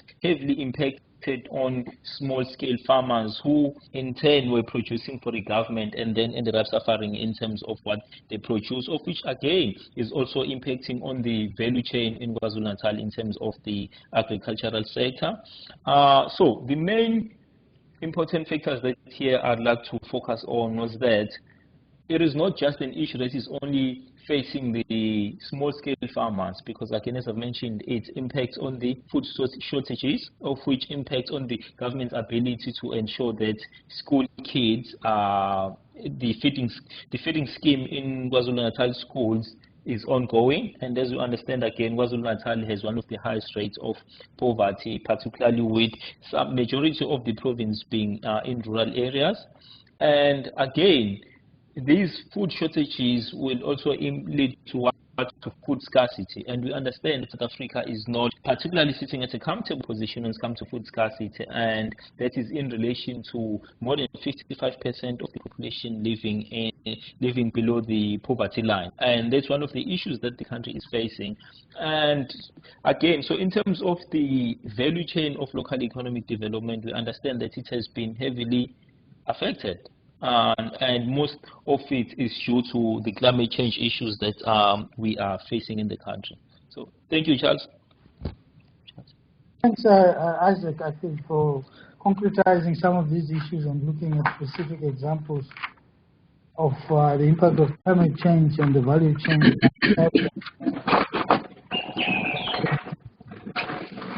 The next respondent is Dr. Patrick, who is also in political science at the University of KwaZulu-Natal.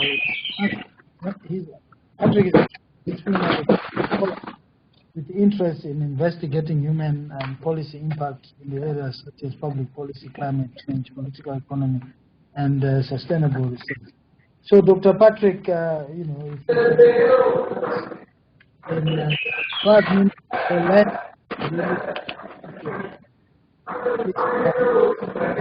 you hear me? Yeah, I can hear you. Okay, all right, please go ahead, Patrick. Okay, good afternoon, everyone. I am Patrick, and I should say I have enjoyed the whole presentation as it is. And basically, it sums up most of what I was going to say. So I will just, as much as possible, see. I hope you can hear me. Yes, we can. Okay.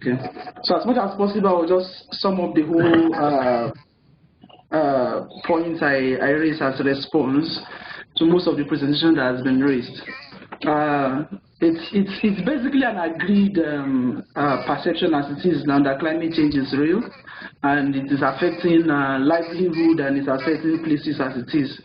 And it's also an agreed fact as it is that it is one of the greatest, if not the greatest, essential threats to human existence. And we also agree to the fact that the impact varies. The impact differs in different places of the world. And then the mitigation for this is also differs country-wise, as it is, depending on the capacity of the states, and most of what the presentation in which you have also stated this. So I'm just re-emphasizing again on most of these things, just as a background to what I want to raise. And basically, where I look at it from is on the premise of policy, like I said, the fact that policy towards climate mitigation and adaptation is basically onshore in the world. And we are aware of the fact that in most cases, the premise is that the world economy is still fossil fuel dependent. So it becomes difficult for us to decide on the most visible plan as the most visible action plan as it is for the world to go. And for that reason, again, on the ground that the world economy is dependent on fossil fuel, the economic viability of a transformation of infrastructure to clean energy as it is, most of us are, some of the presentation raised, clean energy in India and China and the likes, and clean energy in other parts of the world. The economic viability of that is something I'm still battling, and I think it's a point for us to consider the economic viability of infrastructural change to this effect. And I'm going to raise SRM, but I want to conclude with the premises of SRM. So I'll just raise some of the points in which I raised. Yes, one of the presenters raised, of which I also agree on the premises that the BRICS country has a recognition of the fact that these things are real. There's a recognition of the threats and an acknowledgement that there needs to be a response. And the reality, especially in Africa, is the fact that the authorities are more reactive than proactive when it comes to the actual fights on climate change, on the issue of climate change and the impact of climate change. And from my studies and my research as going forward in countries in Africa, in Nigeria, in South Africa, Zimbabwe, Mozambique, what I have come to see is the fact that we are more reactive than proactive in the adaptation and mitigation for climate change. And for me, again, I see the issue of funding too. That again was addressed by one of the presenters. Issue of funding as a fundamental issue for us to look at. And then the premise within Africa and in some developing countries is the issue of elephant projects, coming up with projects, and then in the middle of it you realize that it's no longer working. And I think the presenter that raised some of the points on the policy action that have been taken in Johannesburg, and the fact that this policy action it has been invested in, but actions are actually practically not happening again. It's just there. So some of these wide relevant projects is becoming an issue, and it's for me a policy concern that we really need to look into. And yes, way forward can be what the colleague in China raised, and which is quite interesting. And for me, the question that comes up with that, the industrial green development in China, how can it be transferred? What are the viable practical solutions, practical way forward to the transferability of this project? And then the colleague also raised the premises of clean energy in India, and which is viable. And for me, again, it is important that in all these things, while we talk about government response and the likes, we also need to investigate and be concerned about the bottom-up approach. What exactly is a bottom-up approach to both mitigation and as well as adaptation? And finally, for the sake of time, I'm going to conclude on the fact that while these things may not be viable, even while we talk about the premise of clean energy, we talk about the premises of emission cuts, greenhouse cuts, and the likes, it is a stated fact, or better still, there are models that are saying that even if we stop all these things, we are aware of the fact that the implication as relating to the change in climate and the right is imminent. It will happen. And I'm possibly writing a paper presently on SRM for Africa, and it is going to be interesting for us to start looking at it as what is the implication of solar radiation management, geoengineering as it is, for Africa and for the BRICS nation as it is. So with that, I conclude. Thank you very much. Thank you for keeping to time and saving a minute or so. And I think your inputs are quite important in terms of exploring the viability of clean energy projects, the whole question around government being reactive rather than being proactive, the elephant projects, and experiences in China and how they can be transferred to other countries. So I would like to check again if this link delay is you can hear me, and if we can also hear you. Are you ready to give your input? I think again, Krish, it looks like we cannot hear Slindile. Yes, it's very unfortunate. I'm not sure. I think it might be a problem with the laptop right now. It's not sending the sound through. Yeah. Okay. So Slindile, we cannot hear you. So maybe you can then sort of make inputs to the final document that is going to come out of this, which is a policy brief or summary notes of what is transpired. We only have about 5 minutes for an open discussion for people to make inputs, and my understanding, Chris, is that if people want to raise or ask questions, they will use the space, they will indicate that they want to talk, and then we can give them the platform to ask the question.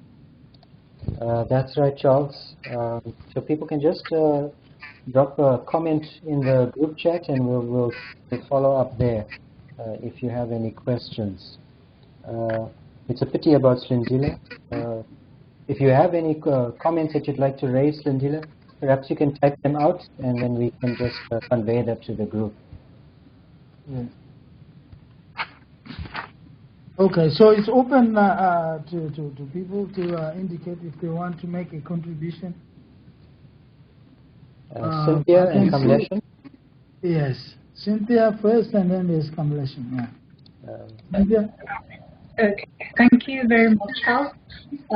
I have a response to Patrick's contribution, which is really, really wonderful and highlighted some of the gaps that we have in terms of financing green energy. And I'll quote, he said, the authorities reactive rather than proactive, which is true with reference to quite a number of countries.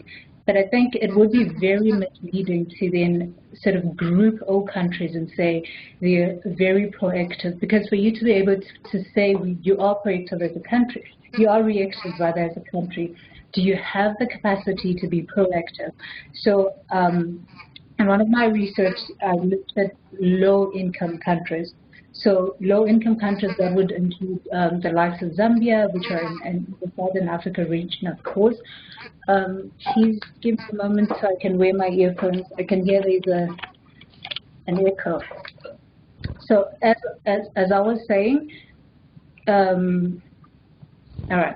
I was saying it's rather misleading to then group all countries and say they're reactive without reflecting on their capacities to take part in green financing. So if you look at the green bonds themselves, they're very complex.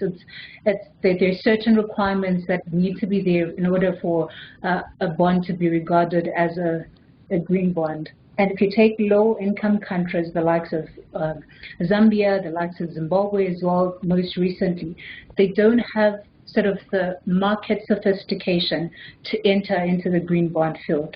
So their markets on their own are incapacitated, and this is why South Africa's original hegemony is able to dominate, because we have some sense of public-private partnership, and we have got sort of a sophisticated Johannesburg Stock Exchange. With other countries, these stock exchanges are not doing very well. So it becomes very complicated for them to even initiate or to even facilitate your normal bonds, let alone green bonds. And also one of the global issues is the issue of conditionalities in terms of financing. So if you look at the climate agreement, the Paris Climate Agreement, it has got terms to which funding was meant to be given for countries to then sort of finance clean energies. And most of those funds have not been released, and that continues to incapacitate the countries, and they're unable to initiate green climate policies. So I think one of the ways in which this could be addressed is sort of the shift to going back to Melissa's presentation, that it is more effective then to lobby for local funds. So let the government and the local municipalities lobby or try to raise funds for green bonds. And this sort of addresses the issue of conditionalities that come with funds that are either dominated by the private sector or dominated by other players that are not really local or accustomed to the conditions in the country or the context in which they're going to be, in which the green bonds are going to be adopted. So that is my contribution. Kamlesha next. Oh, sorry, Charles, I had muted you. Just repeat that, Charles, please. No, I was saying, I mean, I was looking at the order of inputs, and it looks like Kamlesha also has something to say. And Krish, how far can we go after 3 so that I can? We can push on till 3:30, or we see how far the questions go. Okay, all right. So Kamlesha, please go ahead.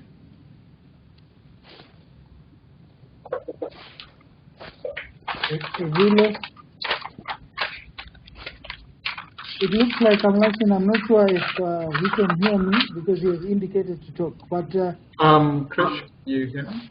I can hear you now, Kamlesh. Okay, great. So I just want to start off with something that I think will resonate with practitioners, is that financial innovation should not replace good, sound financial management.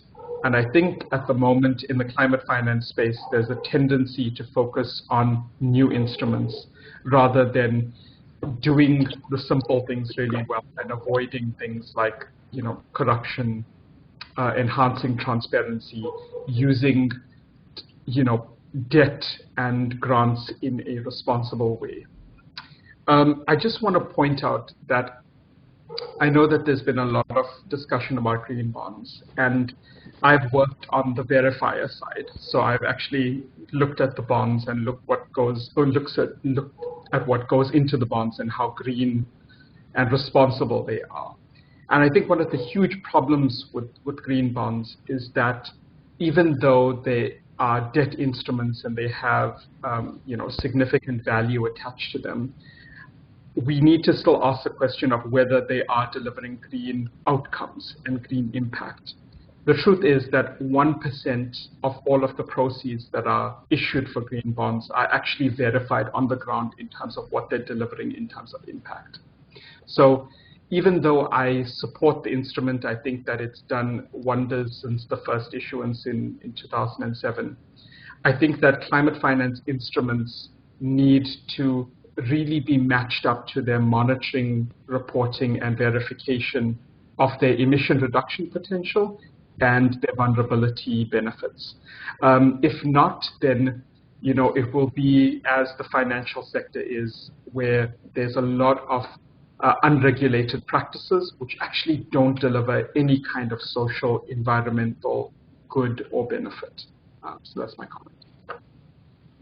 Okay, thanks very much, Kamlesh. And I think Peter has also indicated that she would like to make an input.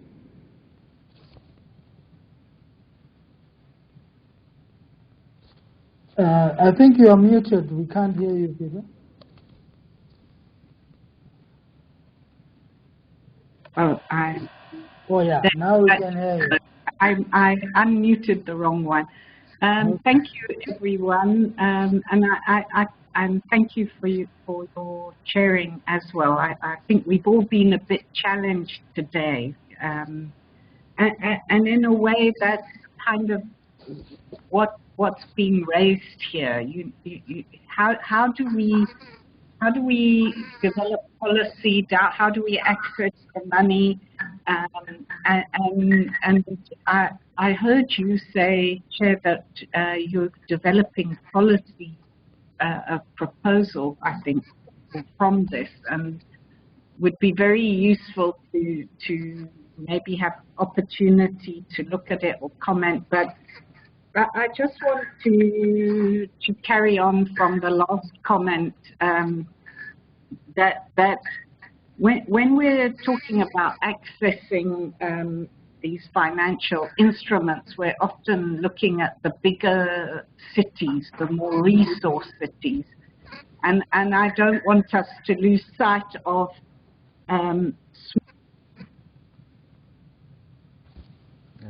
Sorry, Peter, we've just lost. We're losing you now. Don't have the resources to obtain these financial instruments, and I think we've got to open that space because the secondary cities are growing. Thank you. Okay. Thank you very much, Peter.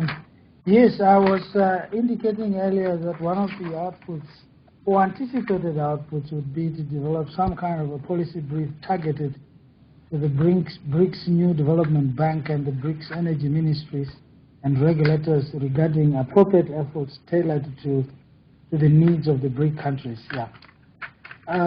Do we have more comments and questions that you would like to raise based on the presentations that were made?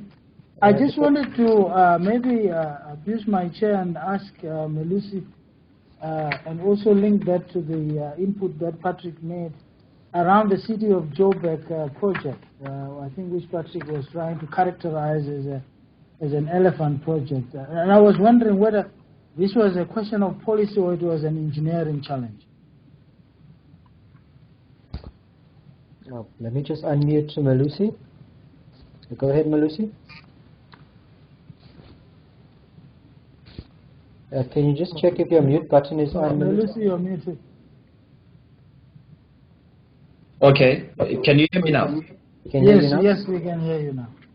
Oh, okay.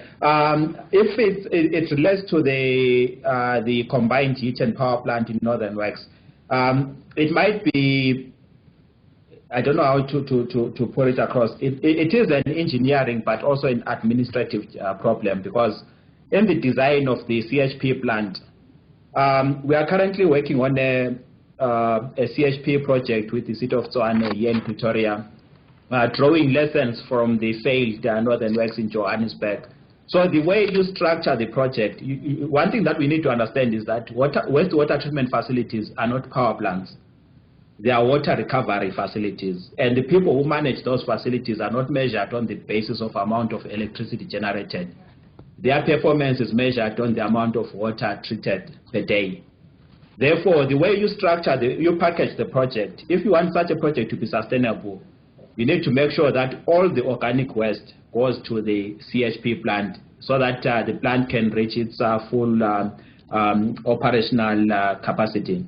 So there was a lack of buy-in from the water and sanitation unit, buying into what is seen as a vanity project.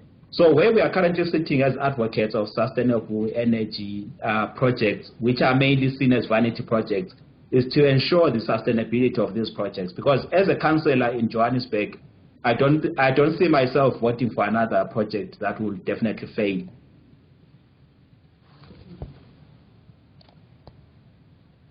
Chris, I'm looking for anybody else who has indicated whether they want to make inputs here. There was a comment from Manvi. I think he's already got an answer from Melusila. Yeah. I'm not sure if you'd like to raise anything with the group. Manvi, are you there? Yes, I am here. No, but I thought in the interest of time and all, I can also do a bilateral conversation. Okay. Yeah. All right. Yeah. Okay. I don't want to take up time here. All right. Thank you very much. But I also see that Silindile has sent some text, which I think the issues that she wanted to raise are also there, so you'll be able to see what inputs are. But again, just to close, Chris, unless you have got another announcement to make, I'm not going to attempt to summarize the rich discussions that we have had today.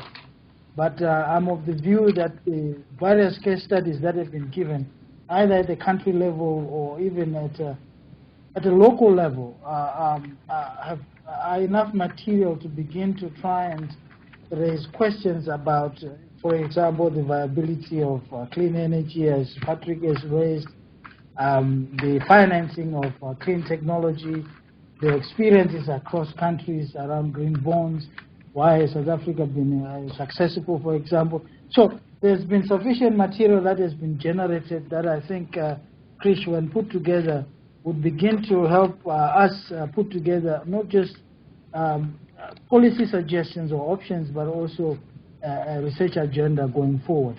Yes. And with that, I would like to bring this webinar to a close. Can I, before you close, Charles, can I just raise a few points? Oh, there you go. Go ahead. Yeah. I was making notes along there, just some important ideas that have struck me. When you're going back to Dr. Yu's presentation with the advances that they are making in China, it struck me how important knowledge and innovation sharing across the BRICS is. And it actually points to another project that Charles and I are actually working on, where we are looking at sharing indicators, but also sharing documents and knowledge. I think that was supposed to be applied within the health sector, but I think it applies here as well, because there are many advances that are taking place that could be applied across the BRICS, but we just don't have that opportunity to get access to the people that are working on this and the new ideas that they are producing. So I think it really points to the importance of that. And then as Melusila was speaking, and Peter as well, I was wondering what mechanisms do we need to introduce to try and really unleash the potential of the municipalities and unblock it. I mean, there's many good projects that are there where we're seeing lots of progress going, but the impact is constrained based on the finances of the municipality. So maybe I'll just pose that last question out to whoever's still online and say, do you have any ideas, how do we really unleash the power of the municipalities? Thanks, Charles.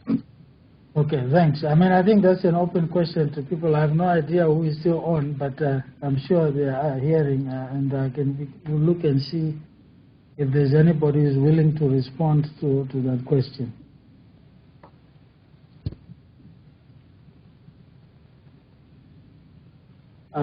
Krish, it looks like that is one question that should be sitting on our research agenda. Yes, I see. Research agenda. Oh, there you go. There's somebody who wants to respond. Yes, go ahead. Yeah. Peter spoke about the issue of capacity building within municipalities, capacitating the municipalities. However, you know, the other thing is I've been working with municipalities for a couple of years now, working on capacity building, planning. But over the past 3 or 4 years, I've been working on project development, walking the ground with the municipalities. I think the question on whether municipalities really need external funding, it's a very debatable one, especially if you look at municipal financial controls. I feel I'm conflicted here because at times you go to municipal facilities, you actually see the wastage that is happening there. And then the same municipality will go to an external funder to access funding, especially with grant-funded projects. Because at times it's money that is going out without very stringent monitoring mechanisms compared to if it's a commercial loan. Because with a commercial loan, the performance of the whole project is carefully monitored. So I think we need to have a conversation around the whole operational efficiency of municipalities. Okay. Thank you very much, Melusile, for responding to that. Chris, do you still have more to say, or should I go ahead and try and close this webinar? Oh, it looks like we've lost even Chris. But I think what's important to say is, first of all, to thank all the presenters that have shared with us their experiences here. And of course the responders as well, who have given us their own insights based on the presentation, and everybody else who has attended the webinar. I think it went very well. And for me, for the first time to chair the webinar, I think, you know, I was anxious at the beginning, but I think it has worked well. So, Chris, with no further things to say, I would like to close this webinar. So we adjourn it. I hope we will continue the conversations via other media going forward. Okay, thank you very much. Thank you. Thank you. Bye-bye. Bye-bye. Peter and Lucy. Bye. Bye.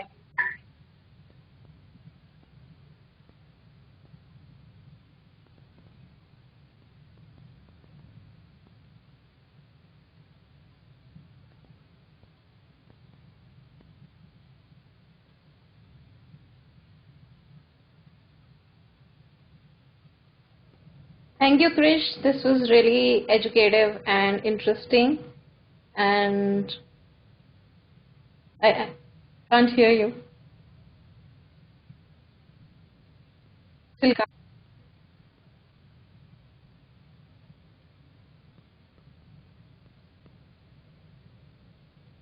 Okay. Yeah, thank you so much. I think I would come back to you for request for email addresses so that, you know, one can expand the network and also see if we can, you know, collaborate on some knowledge sharing basis with some of the people who are here. Thank you so much.